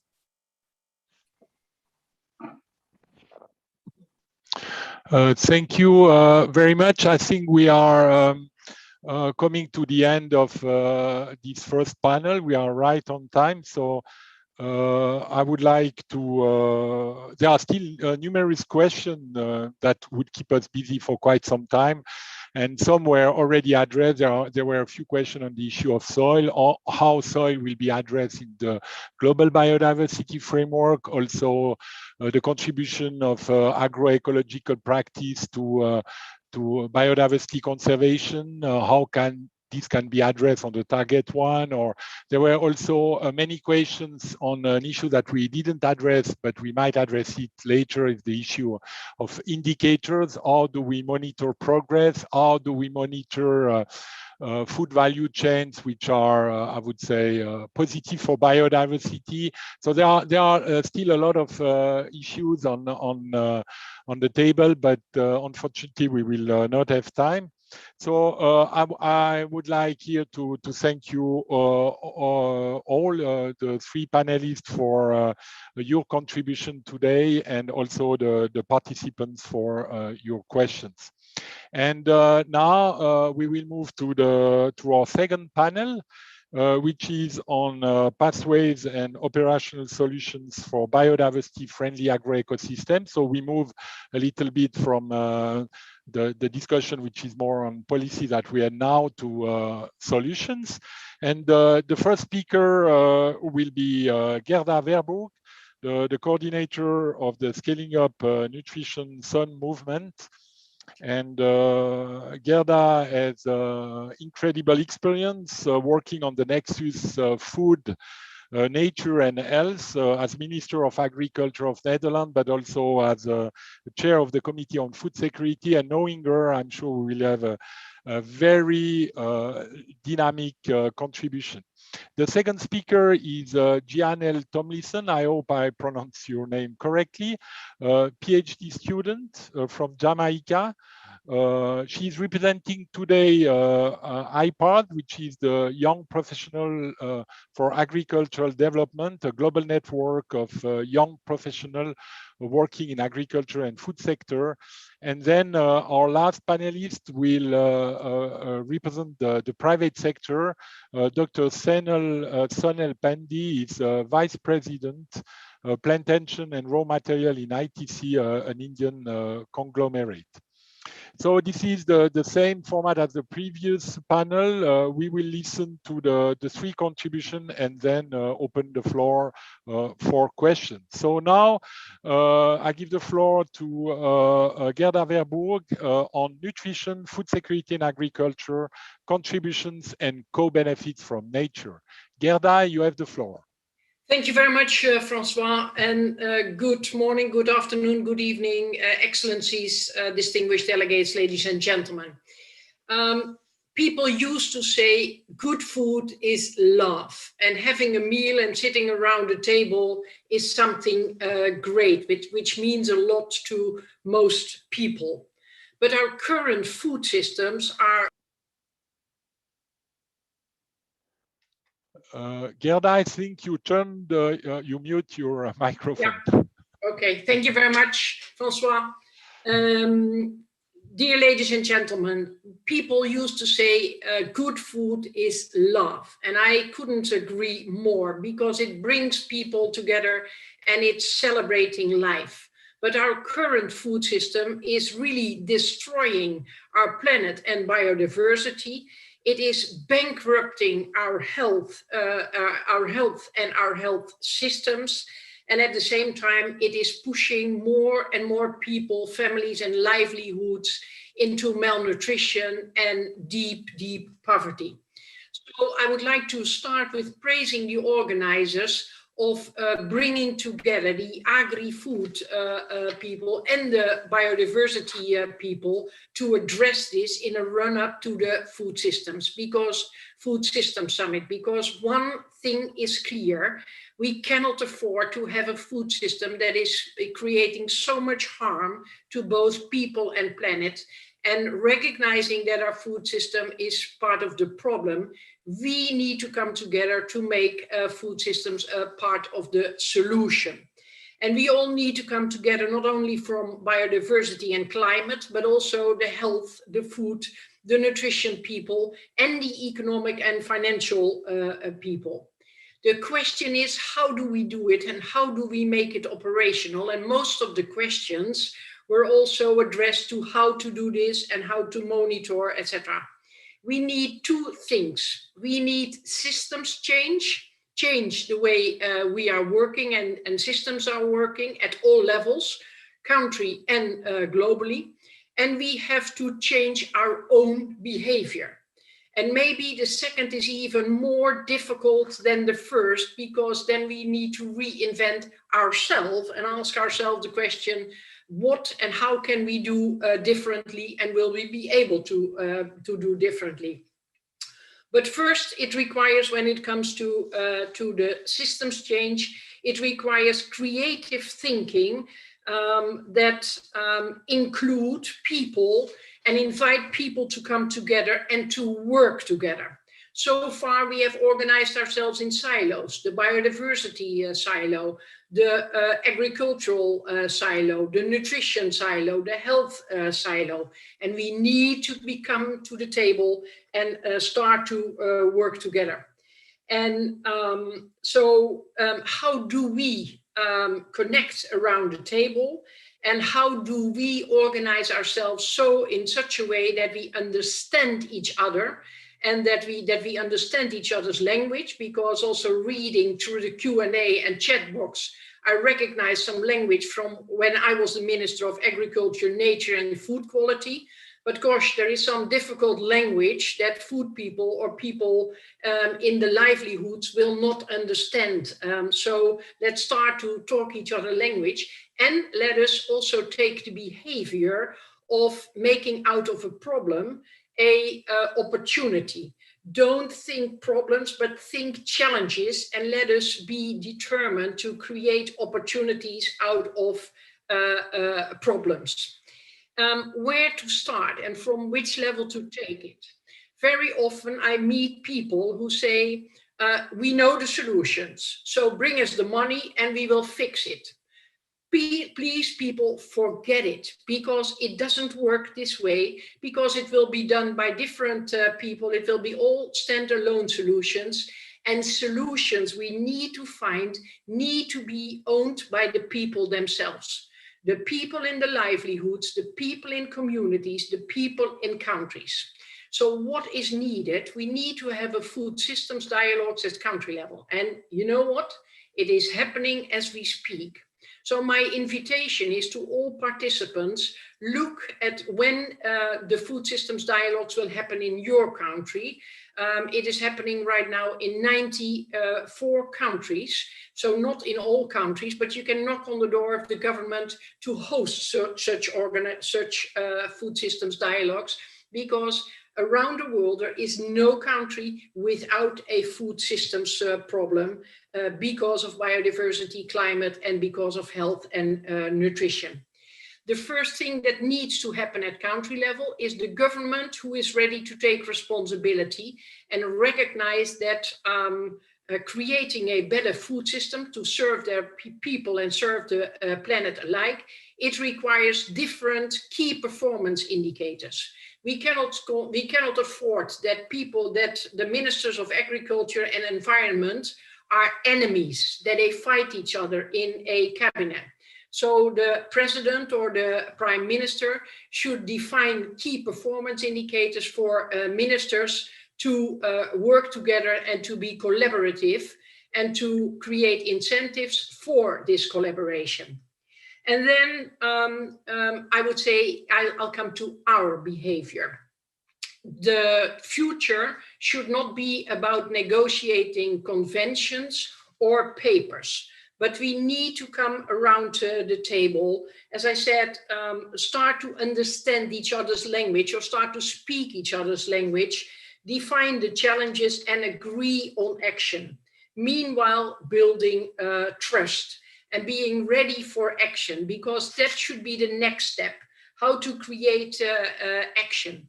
And we need to be ready to build consensus, because you cannot expect people coming from the livelihood to first take note of all the conventions that are agreed, not allowing to step back from one. But you need to be ready to sometimes make one step back on where you want to go in order to make four steps forward. And please be aware of the fact that solutions that we all come forward with need to be owned by people. If the extra funding is gone, the community, the livelihood need to be able to continue. Otherwise, it's a waste of time and a waste of money and energy. Create win-wins. That's my next suggestion. Win-wins for people and nature alike. You cannot run ahead with saving the climate or saving biodiversity if you leave people behind. Because you should not judge anyone who says, all right, I know that cutting this tree to give my family one evening more of comfort because I don't know how to feed them. You shouldn't blame these people who have to make this decision. And I think it was already mentioned also by Lidine to give such examples. So only if people and planet are walking hand in hand with nature-based solutions, you will succeed. Gender equality needs to be addressed here as well. And youth, we need to be ready to contribute to a better world, to leave this world a better place for young people. And we have somebody in our panel to speak on this. But I'm very much involved of making use of the creativity of young people. Then science-based, I hear it every other sentence and also in this panel. Science-based is okay, but I am a farmer's daughter, and sometimes my parents and I were upset because of all this pushing of science. Where is the farmers? Where is the local wisdom that people have already in their DNA for generations? Work also with these local communities and trust their local wisdom and build on this, and then find nice balances. Financing, funding needs to be rethought. Very often there is a fight to cut subsidies. My suggestion is don't do this, because you get the wrong interaction and the wrong dispute. But what if we refocus funding and subsidies towards working together, making sure that you build an agenda that is serving people, food, and biodiversity and planet alike. Reward collaboration, etc. That is one thing, and I can say a lot about it more. Celebrate successes, because we cannot change a food system in once. We will have million questions, but start bottom up. Yes, 1 minute. I don't need more, Francois. Celebrate successes, because every step on the road is one. Now food systems are hindering progress in all sustainable development goals, but if we are able to move the curve into the right direction, food systems will feed the rest of all the sustainable development goals. And then I hope that this year will create a situation where CBD it will participate in the Food System Summit, in the World Health Assembly, in COP26, and the other way around. So don't go back to your silo, but make sure that you create a platform where collaboration from all the different aspects has to continue. For you personally, and me personally, rediscover your listening and observing talents, because it's not about speaking and about telling your experience, it's about being able or becoming able to put yourself in the shoes of somebody who is also at the table, a food producer, a nutritionist, a biodiversity champion, etc. This is needed to make progress. Finally, let me emphasize once more, I hope to see all these 188 participants to participate in food systems dialogues in their countries. And for all of us counts, if we come together, we all need to be ready to leave our logos and our egos at the door. Thank you. Back to you, Francois. Thank you so much, Gerda. I think, as usual, nothing to add. I think you have been, this was really a great contribution. Thank you very much, and I'm sure it will initiate a lot of questions. So let's move now to Giannel Tomlinson, who will present her perspective on green jobs creation for youth in agri-food systems. So you have the floor, Giannel. Thank you so much. So good morning, everyone, tuning in from Jamaica this morning. So I'm happy to be presenting in particular the youth voice within the conversation. So today I want to speak a little bit about the mobilization of green jobs, particularly in the face of a just recovery from COVID-19 and just the inclusion of youth. And Greta spoke so passionately about the issue of putting people in the conversation about planet. And I do think this is quite critical, especially for young people who will be inheriting the earth, and us who are closer to the future generation and what the future will look like. So I will now delve into the presentation. Next slide, please. So as I mentioned before, it's important for us as youth to be able to be considered in the just recovery post-COVID as we seek to build back better. And, it's so important that in fostering this sort of recovery, we not only look at environmental sustainability, but also how we can engage both the present and the future generations in environmentally friendly employment. Just to provide a bit of statistics, in 2019, there were almost an estimated 68 million youth that were unemployed, with young women outnumbering young men 2 to 1. So again, this issue of inclusion, particularly of not only youth, but young women, is also a critical area, that needs to be given consideration when creating these solutions. There's mention of win-win solutions and the idea of bottom-up development. But in doing that, we also need to ensure that no group is left behind and that, everybody is able to benefit equitably and equally from these solutions that are in fact put forward. And of course, we are well aware that young people are among those who are most vulnerable to global crises. So whether it's climate change, whether it's COVID, and a lot of more issues that are not necessarily related to, say, changes in the environment per se, but as it relates to the economy, as it relates to, varying issues, youth end up being amongst those who are often most vulnerable. And again, the space needs to be curated, not just for our inclusion, but to ensure that whatever ideas we put forward are enforced and are enforced in a way that benefits us. So there have been multiple youth-led efforts, there have been multiple networks, and they have sought to advocate for opportunities that strengthen the youth's contribution to achieving sustainable food systems. So we have YPARD, which I represent, which advocates, for inclusion of youth in the food system conversations. On the climate change side, there's Fridays for a Future, there's Youth for Nature, all these different spaces. But I do think one of the biggest issues is that despite the fact that we've been able to mobilize action as it relates to the policy side of things, those are where the issues arise. Next slide, please. Right. So despite the efforts, youth continue to receive minimal attention where policy making and implementation is concerned. And again, particularly in the area of agriculture and food policy dialogues. So again, as I had mentioned before, young women outnumber young men 2-to-1 as it relates to unemployment. And when we look further and delve a bit deeper into these dialogues, we do see again where young women are deemed invisible in some of these debates on emerging issues and solutions.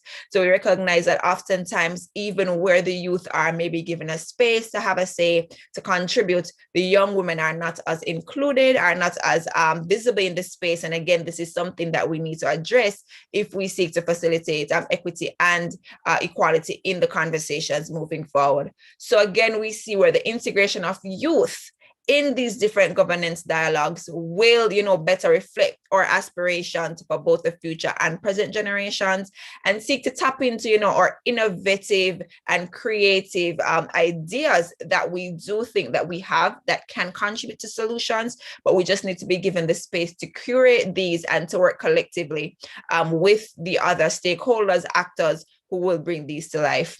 We need to feel empowered. We need to be given a space to express our ambitions. And again, rural youth in particular, who are so heavily reliant, who depend so heavily, their families depend so heavily on, agricultural systems, and climate change is one of those issues that seeks to threaten their livelihoods and seek to threaten, their overall sustainability, their yields, their income, all these different areas that intersect. It is therefore important that rural youth be engaged, be empowered individually, collectively, in working together, not just at the local, but also at the national levels. Next slide, please. Okay. So now that we have recognized where the challenges are, the different intersections, what are some of the key considerations that we need to be focusing on as we seek to move forward, especially as we seek to build back better, as I said before, in a post-COVID world? And the three key themes that I think need to be recognized include environmental education and the development of green skills, the creation of green jobs, especially, and I emphasize these, in the agri-food system, and then finally strengthening multi-stakeholder partnerships. Next slide, please. So firstly, in looking at green skills, we recognize that an inclusive approach is needed to fighting biodiversity loss and improving, transformative change as we seek to include, youth and young people in the conversation.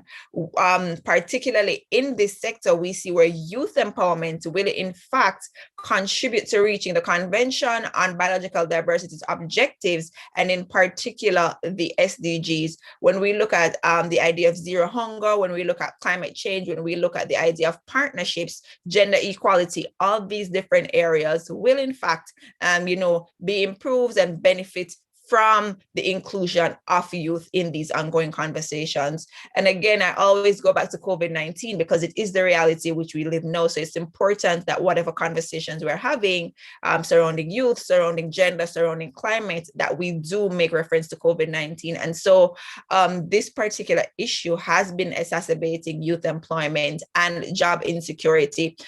Here in my country, there are so many young people who have lost their jobs.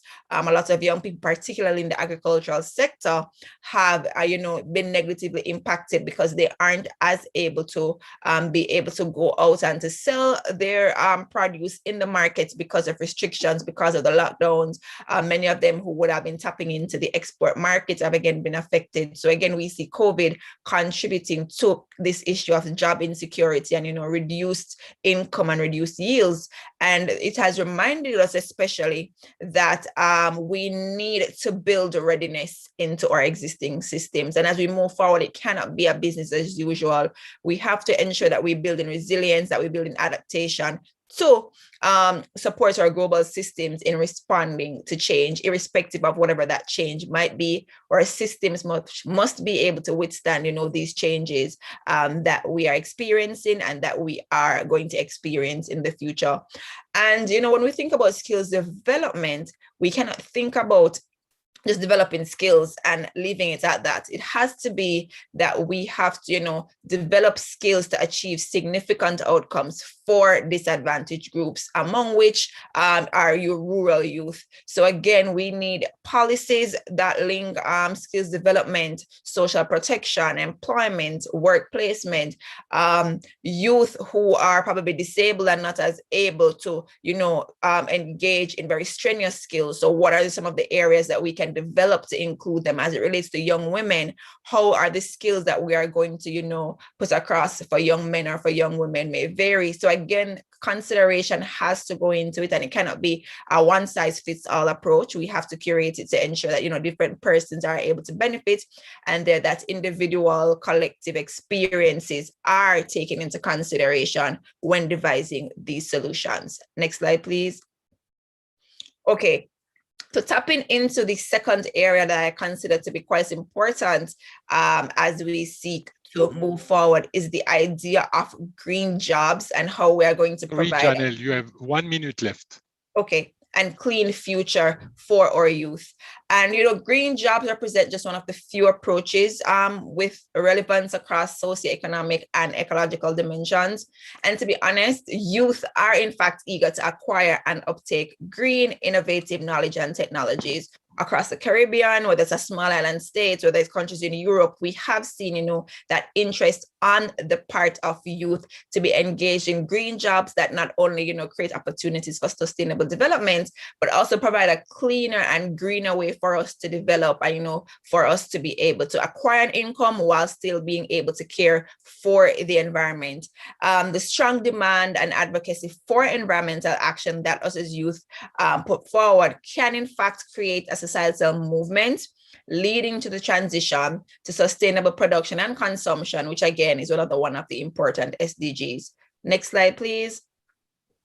And yes, so I was able to finish in time, and I just want to leave with this final quote, and it was done by Melina Sakiyama, the co-founder of the Global Youth Biodiversity Network, and it says, "Only if we address the systemic inequalities between rural and urban areas, the global north and the global south, can we create green jobs for youth and future generations." So just to close, young people, we are the ones who are inheriting an earth that, as we like to say, we contributed minimally to. So it's important that we be given the space to be engaged, to be able to contribute to the idea of bottom-up development and to ensure that no one is left behind as we seek to create a cleaner and greener future. Thank you so much, everyone.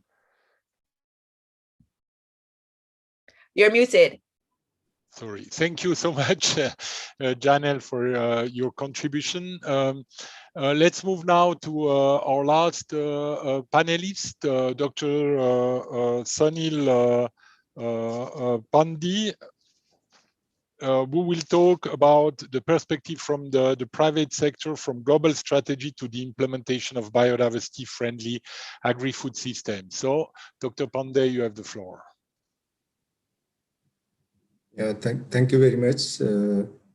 And good evening to all the participants. Good morning, good afternoon, good evening. A brief about ITC. Basically, I am basically an engineer and a forester by profession. I was part of Government Forest Service before I joined ITC. A brief about ITC. Basically, ITC is a private sector Indian business conglomerate.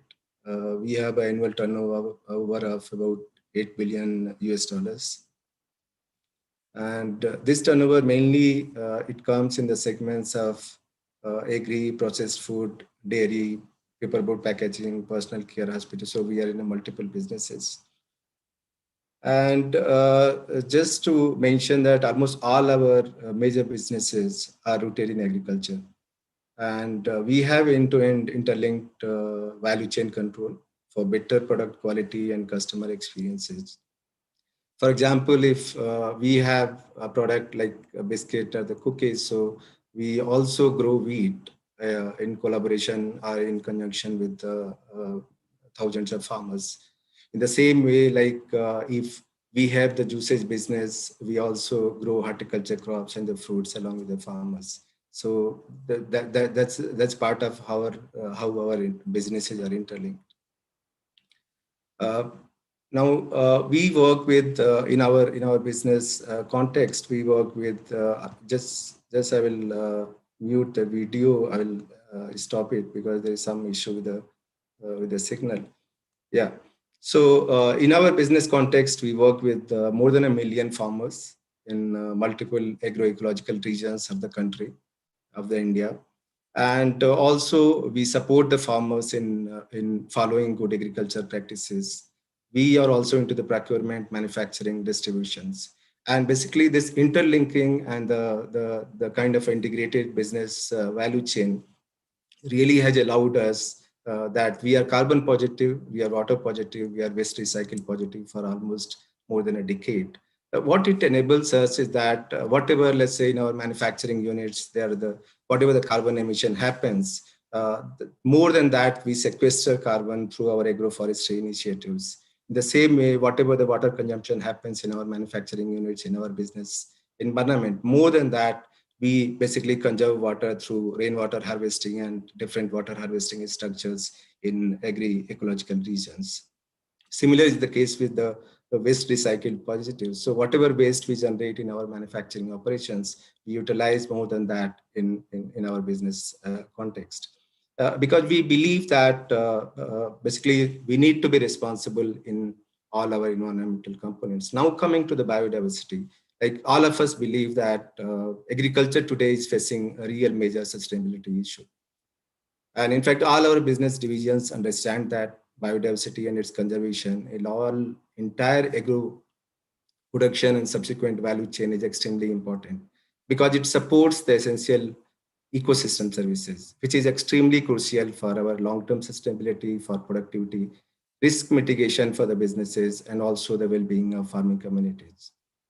And this message is basically ingrained in almost all our operations. And we have almost 30,000 employees, managers, the business professionals, and this is the kind of a context in which we work. Our communication, in fact, our understanding to most of the businesses, and in fact, communication to all the businesses, is that biodiversity is an important component of ecosystem element. I mean, if I define as a forester, if I define the ecosystem elements are basically biodiversity, soil, water, air.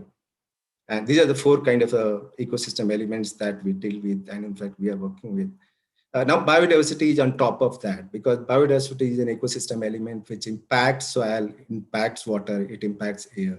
So that's the most crucial component of our ecosystem elements and what provides ecosystem services to us as well as our businesses.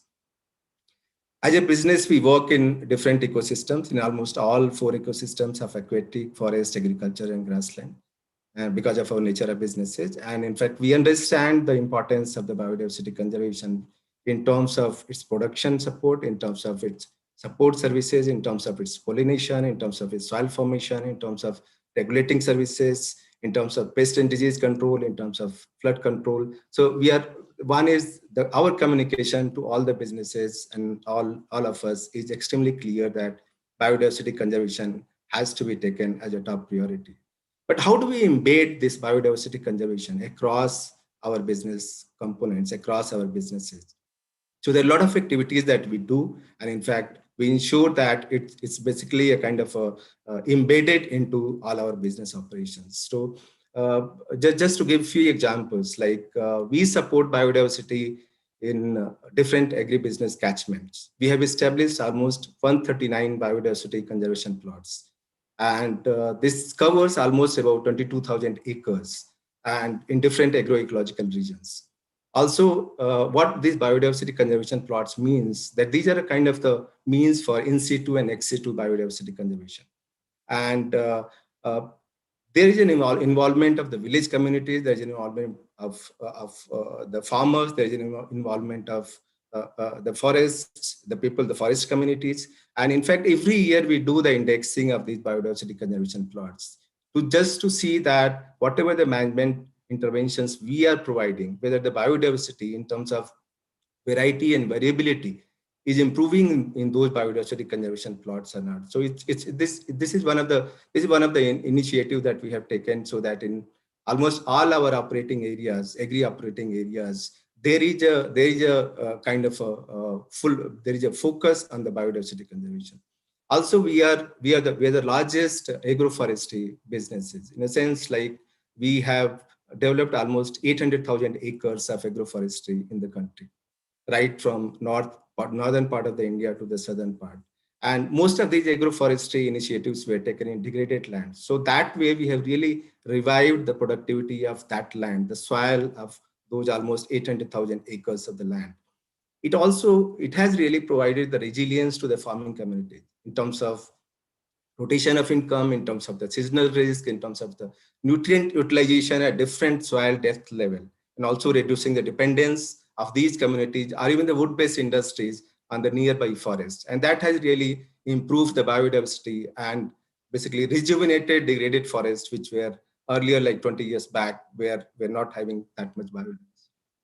And in fact, this has also really supported our businesses because we are in the paperboard and packaging business. So almost our agroforestry initiative provides about 2 million tons of wood from these farming communities for the paperboard and packaging. Also, we are the pioneers in Forest Stewardship Council. We brought almost 100,000 acres of agroforestry plantations into the forest certification. And in fact, what this forest certification ensures that not only these agroforestry plantations, along with the agriculture crops, not only these are sustainably managed, but also whatever the biodiversity or whatever high conservation value forests are there in those catchments are fully protected. Also, we have promoted almost more than 500 million tree plantations on the burns of the agriculture farms, just to meet the fuel wood and the firewood requirement of the communities. And that has reduced the dependence of these communities on the nearby forest, have regenerated the degraded forest, and in terms of whatever the biodiversity loss was there earlier.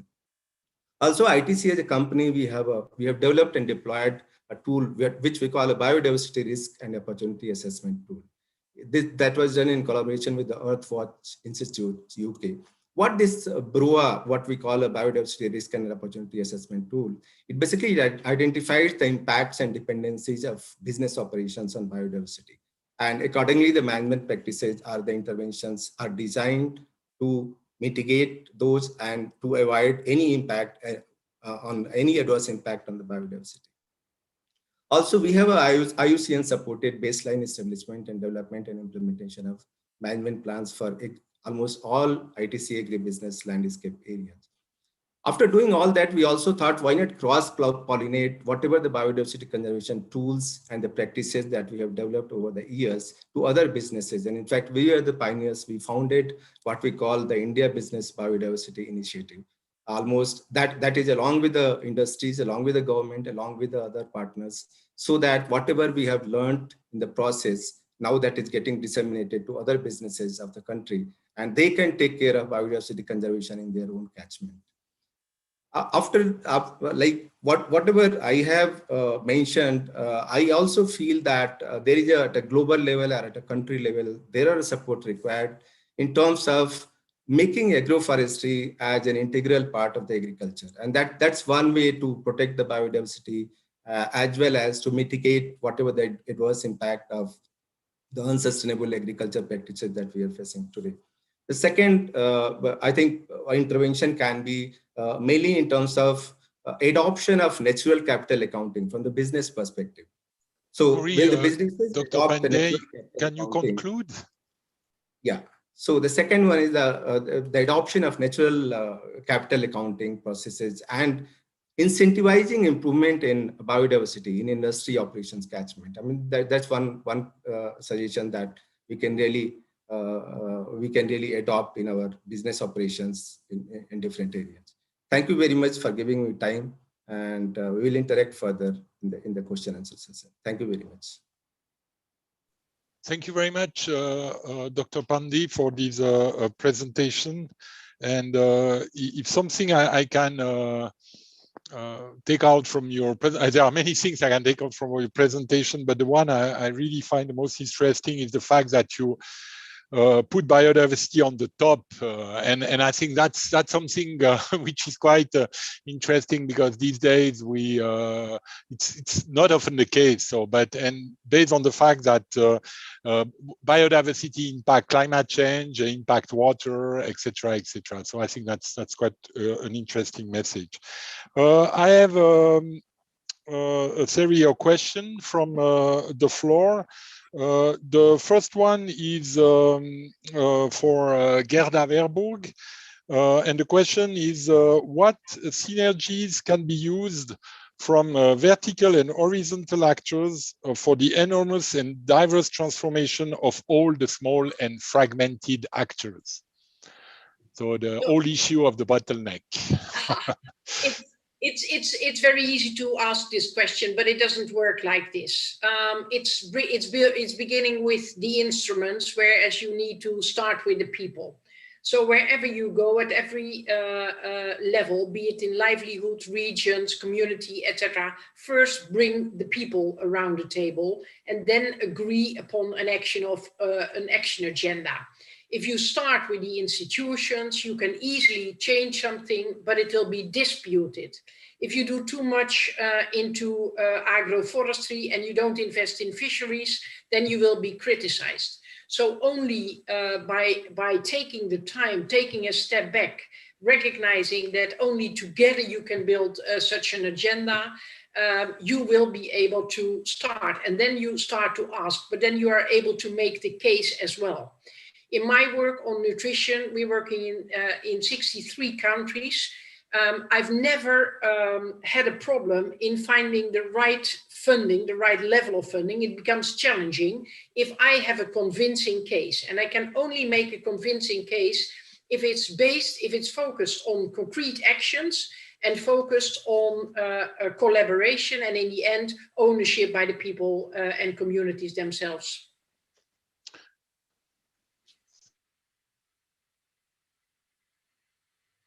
Your microphone, François. Sorry. Thank you very much, Gerda. I have now a question directed more to Giannel. And I think the question is the following. How do you feel about what has been presented by the other speakers? What is needed to go further from a youth perspective?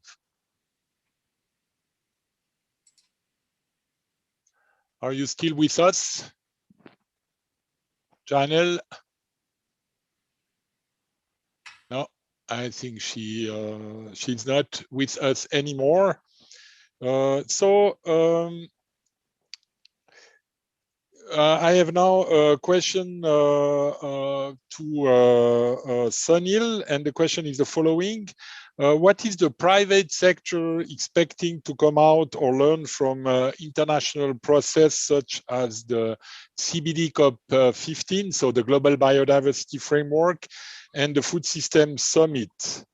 What would you hope its impacts to be nationally and on business operations? Dr. Pandey. Yeah, I think one important component, I think we are expecting that somewhere the natural capital accounting needs to be integrated into the business operations.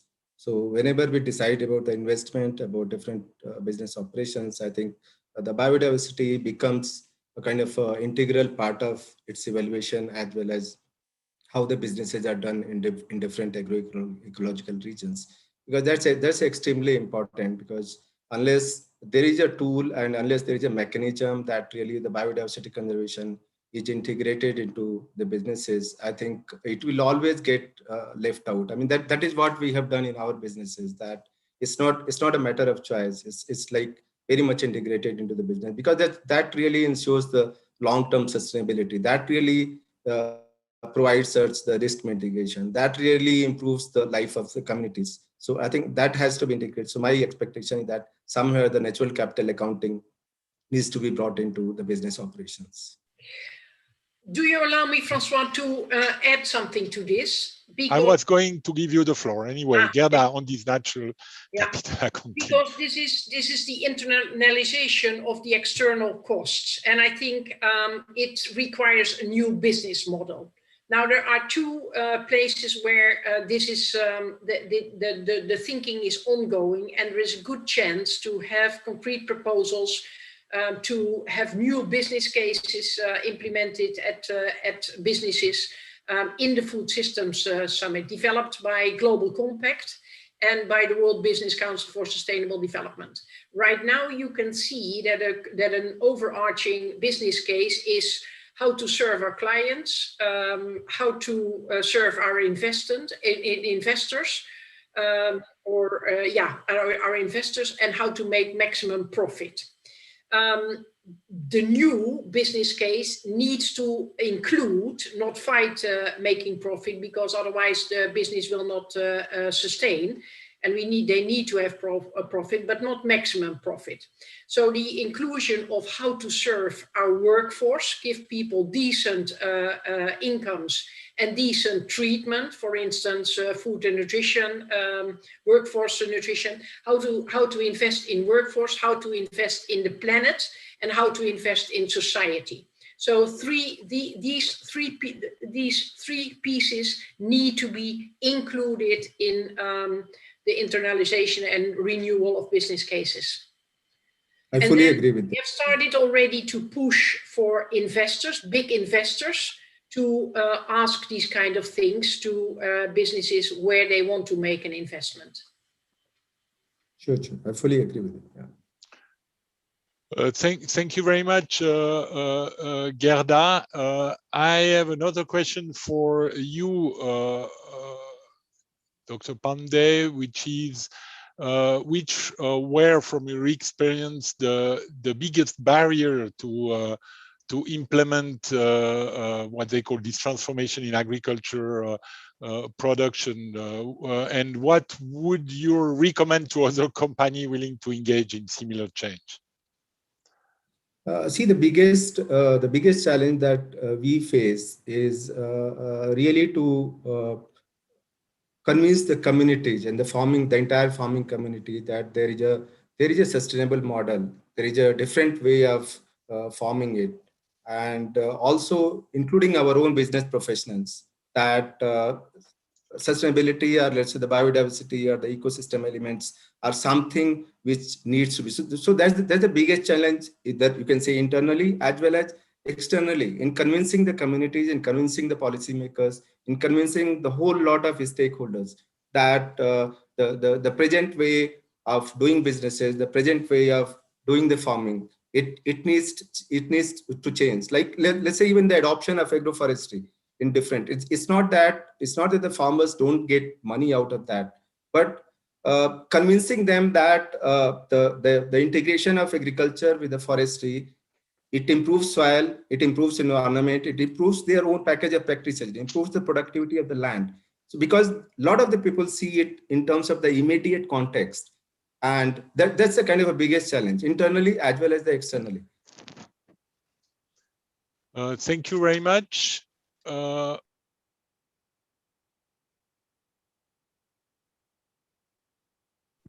microphone, you're muted. François? I always do it wrong. I forget, sorry. It's really a challenge to facilitate this type of meetings. So I have an additional question, because that's something you mentioned, Gerda, in your presentation, is the issue of we need to reform the way we found, and you make reference to the issue of subsidies, and also this could also include the perverse incentives. And I think one of the measure that is often promoted or is the try to remove all the perverse subsidies or the perverse incentives. And the question to you is, I have to find it again, is how do you see this to be done? You know? Yeah. Yeah. And especially, for example, in relation, I take only one example from Switzerland, because this is something coming on in the discussion. At the same time, our agricultural policy is providing support to promote the consumption of Swiss meat. But at the same time, we want to reduce the consumption of Swiss meat, so of meat in general. Sorry, I made a mistake. I hope my boss didn't listen to me. So this type of, so what would be your proposals? Yeah, my suggestion is to leave the Swiss policy to the Swiss people to vote what kind of thing they want. But it's my experience. I've been in politics myself. My experience with the subsidies, and there are so many subsidies. There is 600 billion agro and research funding around. And it's only spread around, I think, 54 countries. Now, when you start to dispute them and you want to cut them, you are creating war. And this is what we have seen very often in the EU. As soon as there is a dispute, agriculture is a polluter, too much emissions, you should cut subsidies. You have the internal interests and the lobbyists who are quite strong to maintain the situation. And to maintain the situation is not as difficult as to try to change. So going to war will not bring the peace and the development we want. So the trick here is to not fight the level of funding, but to discuss or invite everybody to come to the table and to redirect the focus of the subsidies. What do we want the subsidies to incentivize? So how do we refocus them so that they can catalyze the change we want to see? Because let us be honest, changing the food system will also create damage. And how do we keep people involved who need to pay for this change?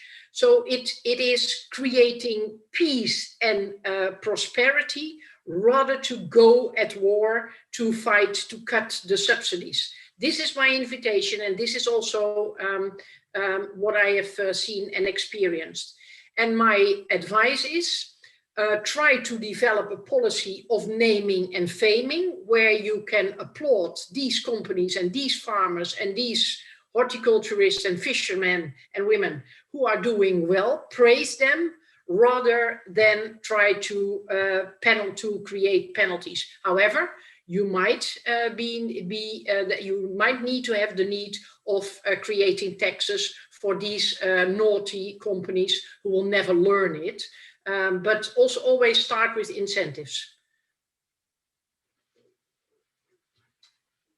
Thank you very much, Gerda. So I direct the same question to Dr. Pandey. So what about this issue of negative incentives? So how do you see these from a private sector point of view?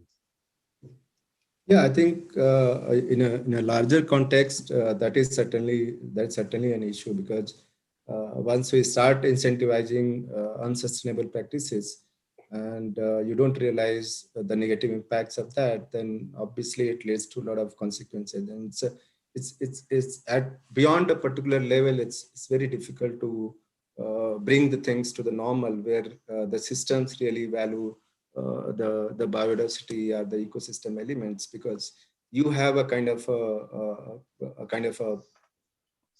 incentive systems which really don't value them. So I fully agree that there is a kind of a need required to really streamline our incentive systems and our subsidy systems.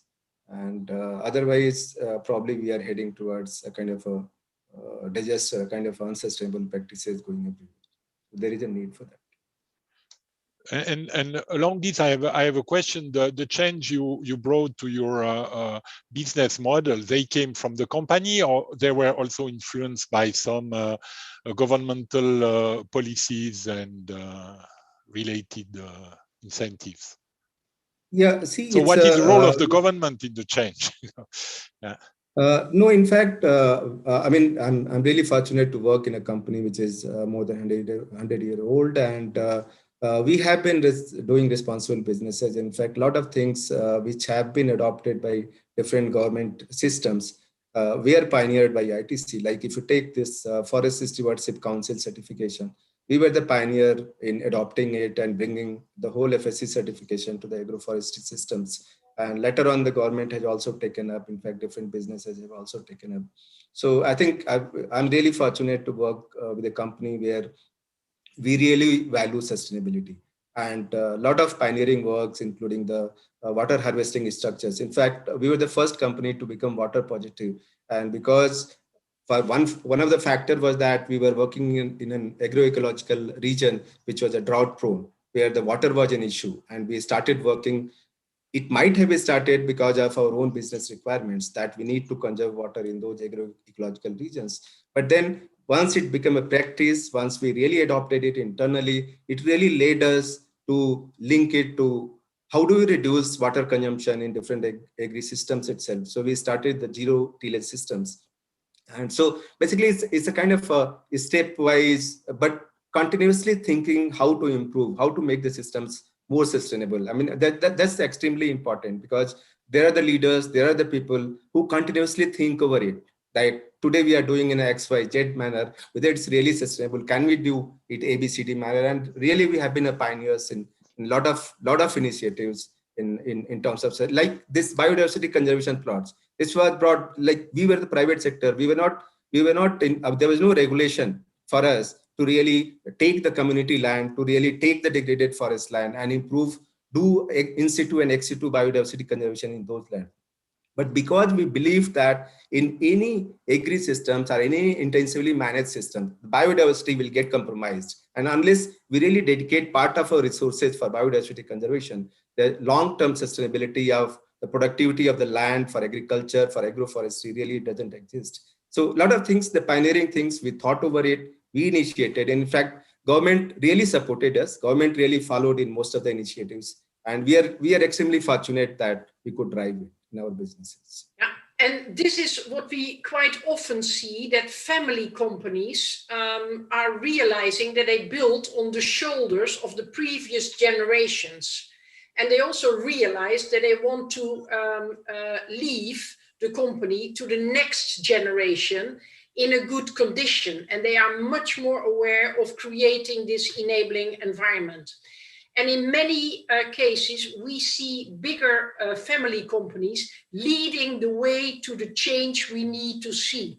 So let us not focus on all the only on the international companies, the big business, but let the bigger family companies lead in a way, a little bit the way, and present their example, and then start to challenge, incentivize, but also de-incentivize the bigger companies.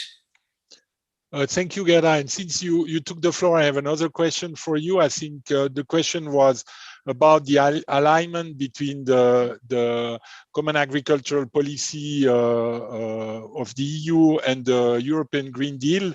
And I think you answered already partially in writing to this question, but it has been asked if you could further elaborate on pathways on how to step up.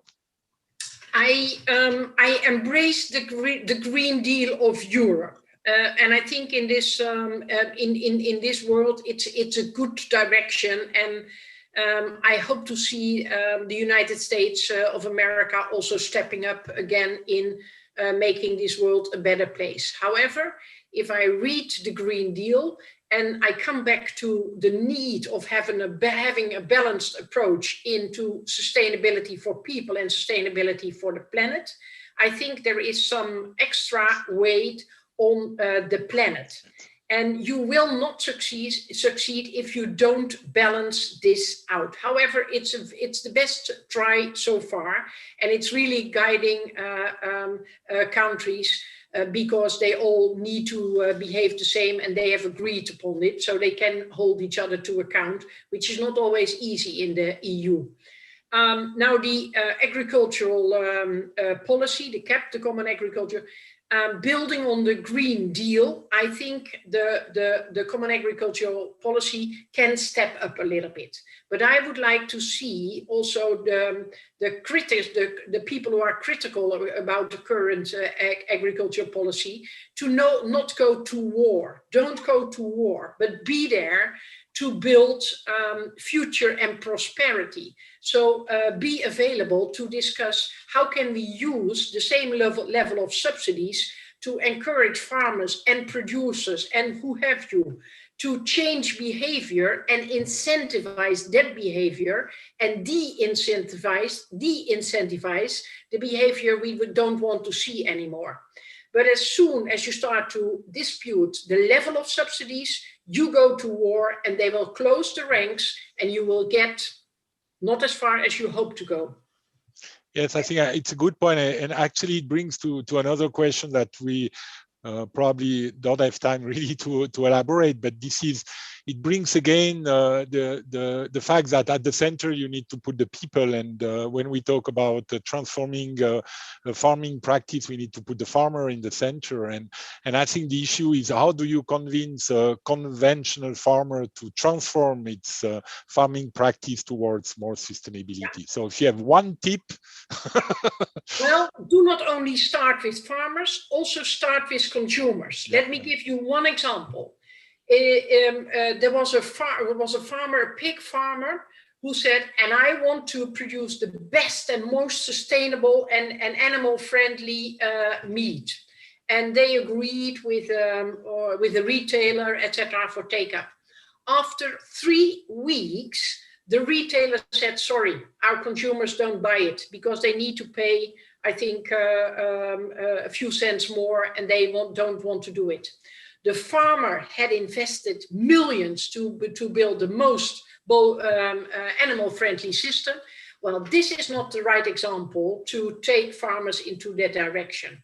So develop a policy and make sure that you have the whole food value chain included, and you create prosperity and you embed it in policy and legislation so that it's not those farmers who want to change are not only depending on the markets, but they are really able to make a good income because, as I said, I'm a farmer's daughter, and we were proud to invest in our land and in our animals because I was told if we are good for our land and for our animals, they will be good for us. But it should be possible that a farmer is and continue to be proud of the way he or she is producing the food we like to love and eat.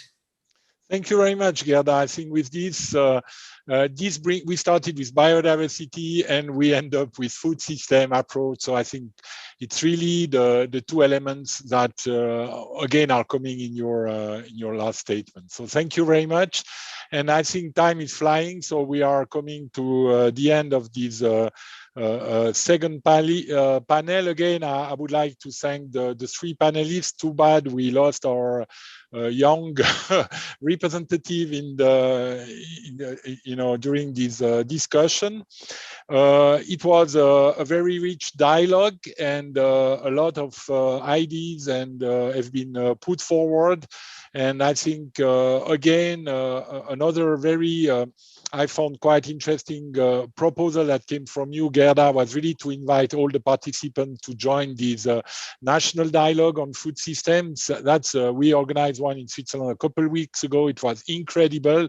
It's really a unique experience on how to merge all these different issues together to try to come to win-win solution. Now the challenge is for you, Elisabeth. Elisabeth Maruma-Mrema, which is the Executive Secretary of the CBD. You have the difficult task to wrap up our discussion and identify the major takeaways to build an ambitious strategy for biodiversity, agri-food system synergies in 2021 and of course behind. So Elisabeth, you have the floor. Thank you very much, Francois. Indeed, I have a difficult task. I mean, very interesting discussions from the speakers on the two panels. Excellent questions. Even to respond to all of them is a challenge by itself. But let me see what I've been able to, I'm taking away from this conversation.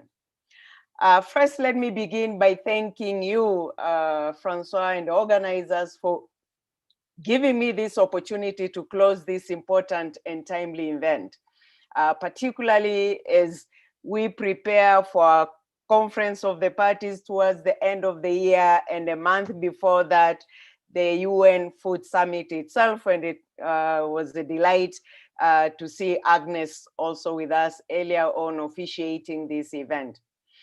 Today, of course, we have heard about the intrinsic link between food, nature, and biodiversity. We have also heard about the challenges of simultaneously engaging agriculture and environmental sectors, about the importance of the interface between science and policy making. I recall the first panelist talking about this, and the real stories from communities whose livelihood depends on how we manage our resources.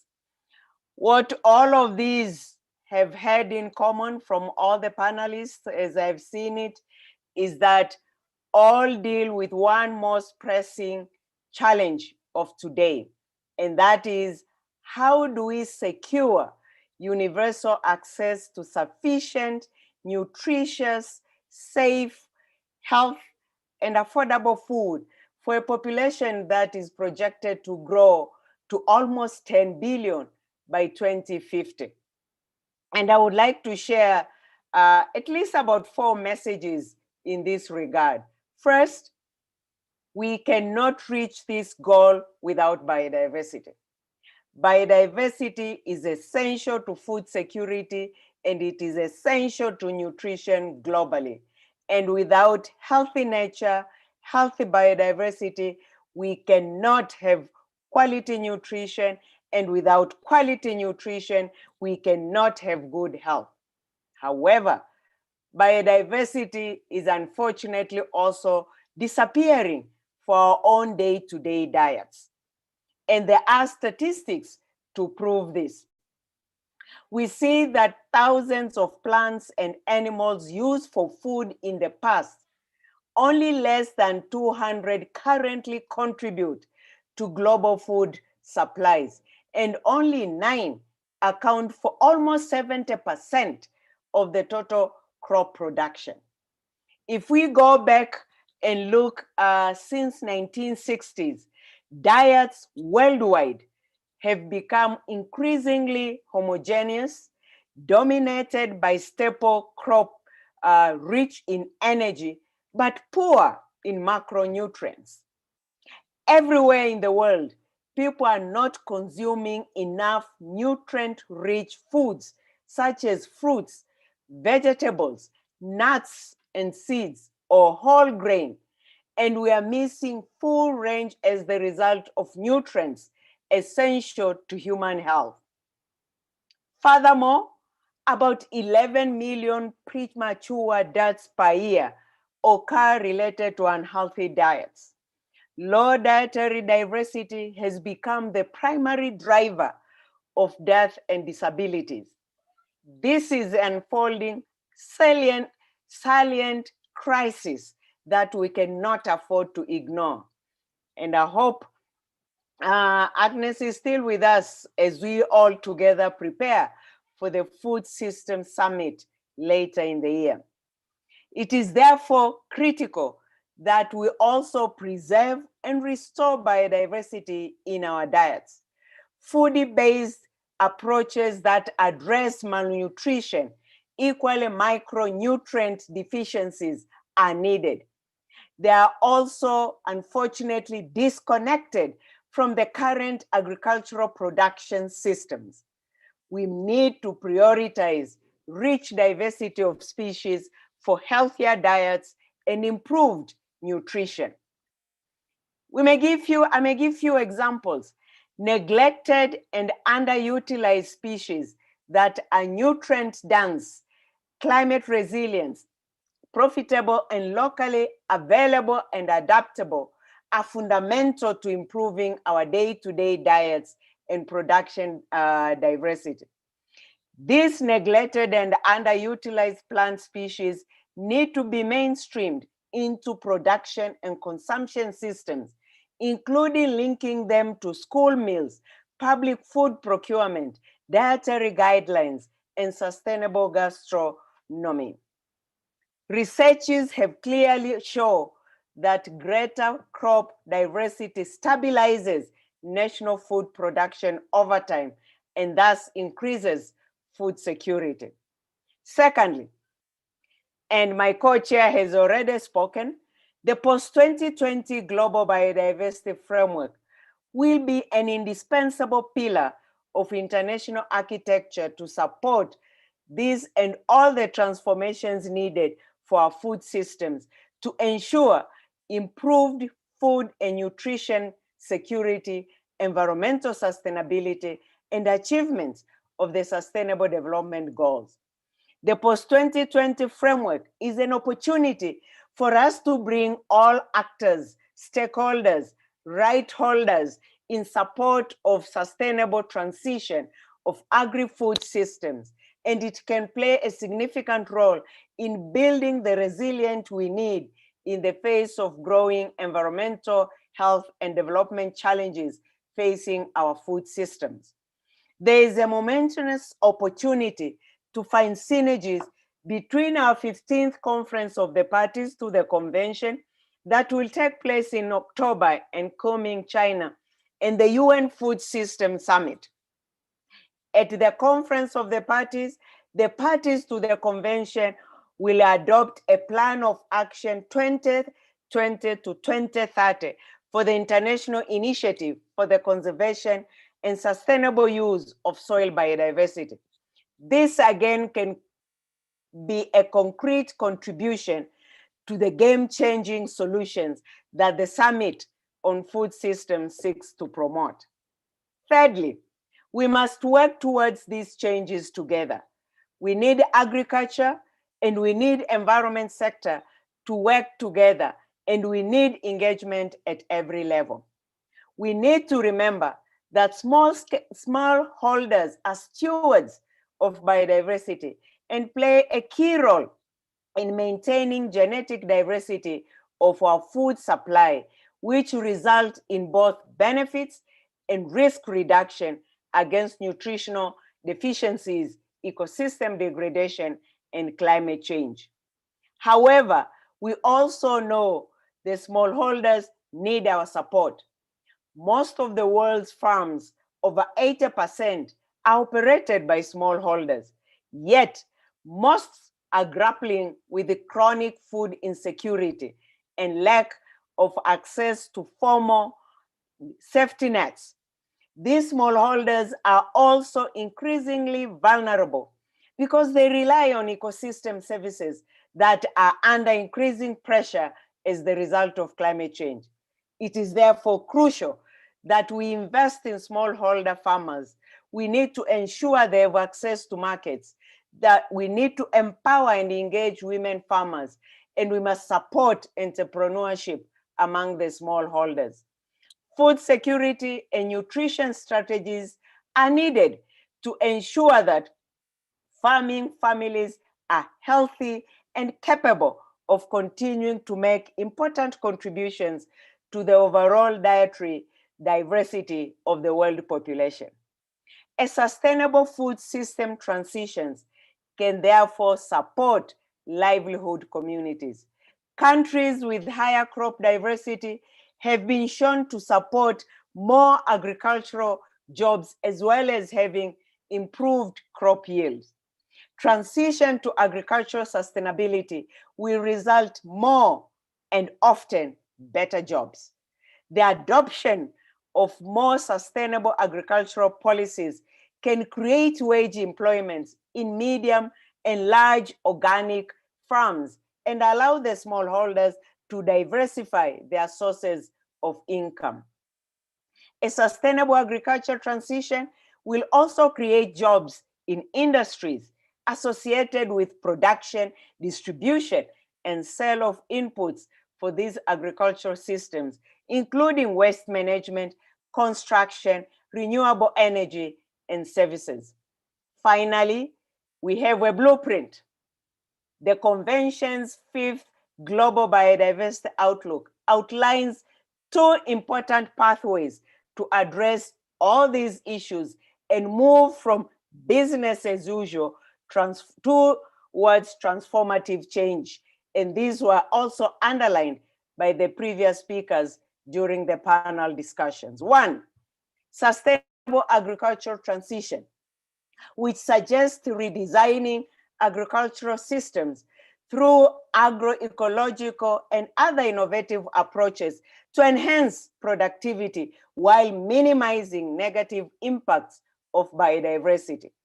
And 2, sustainable food systems transitions, which promote sustainable and healthy diets with greater emphasis on diversity of foods and more moderate consumption of meat and fish, as well as dramatic cuts in waste involved in food supply and consumption. Let me finish by reminding you and us all of the opportunity that we have before us to really effect, really change.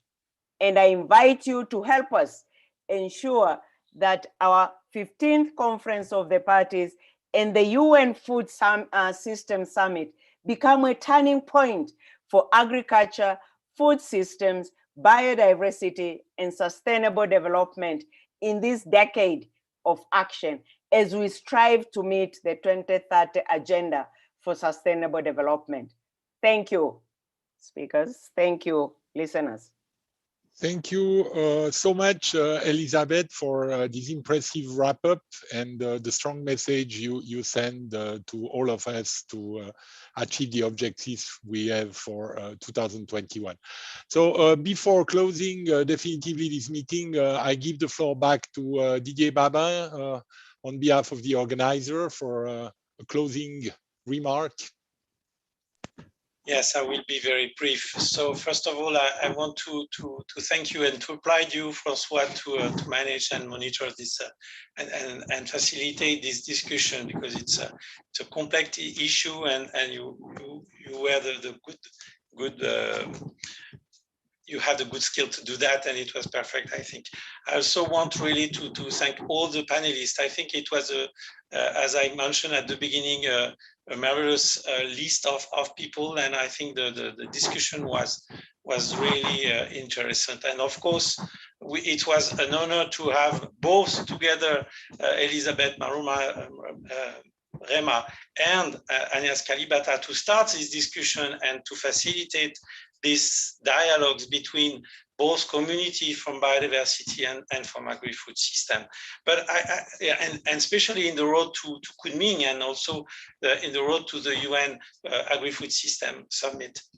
But I think it's also perhaps only the beginning of the journey, and we need to continue to work together. And as mentioned at the beginning, we need to act now and to avoid procrastination.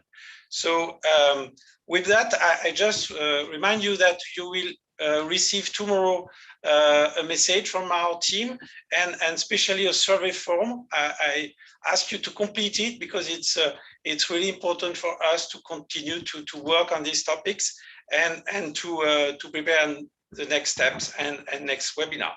So with that, I just wish you a good evening, good afternoon, good evening or good night.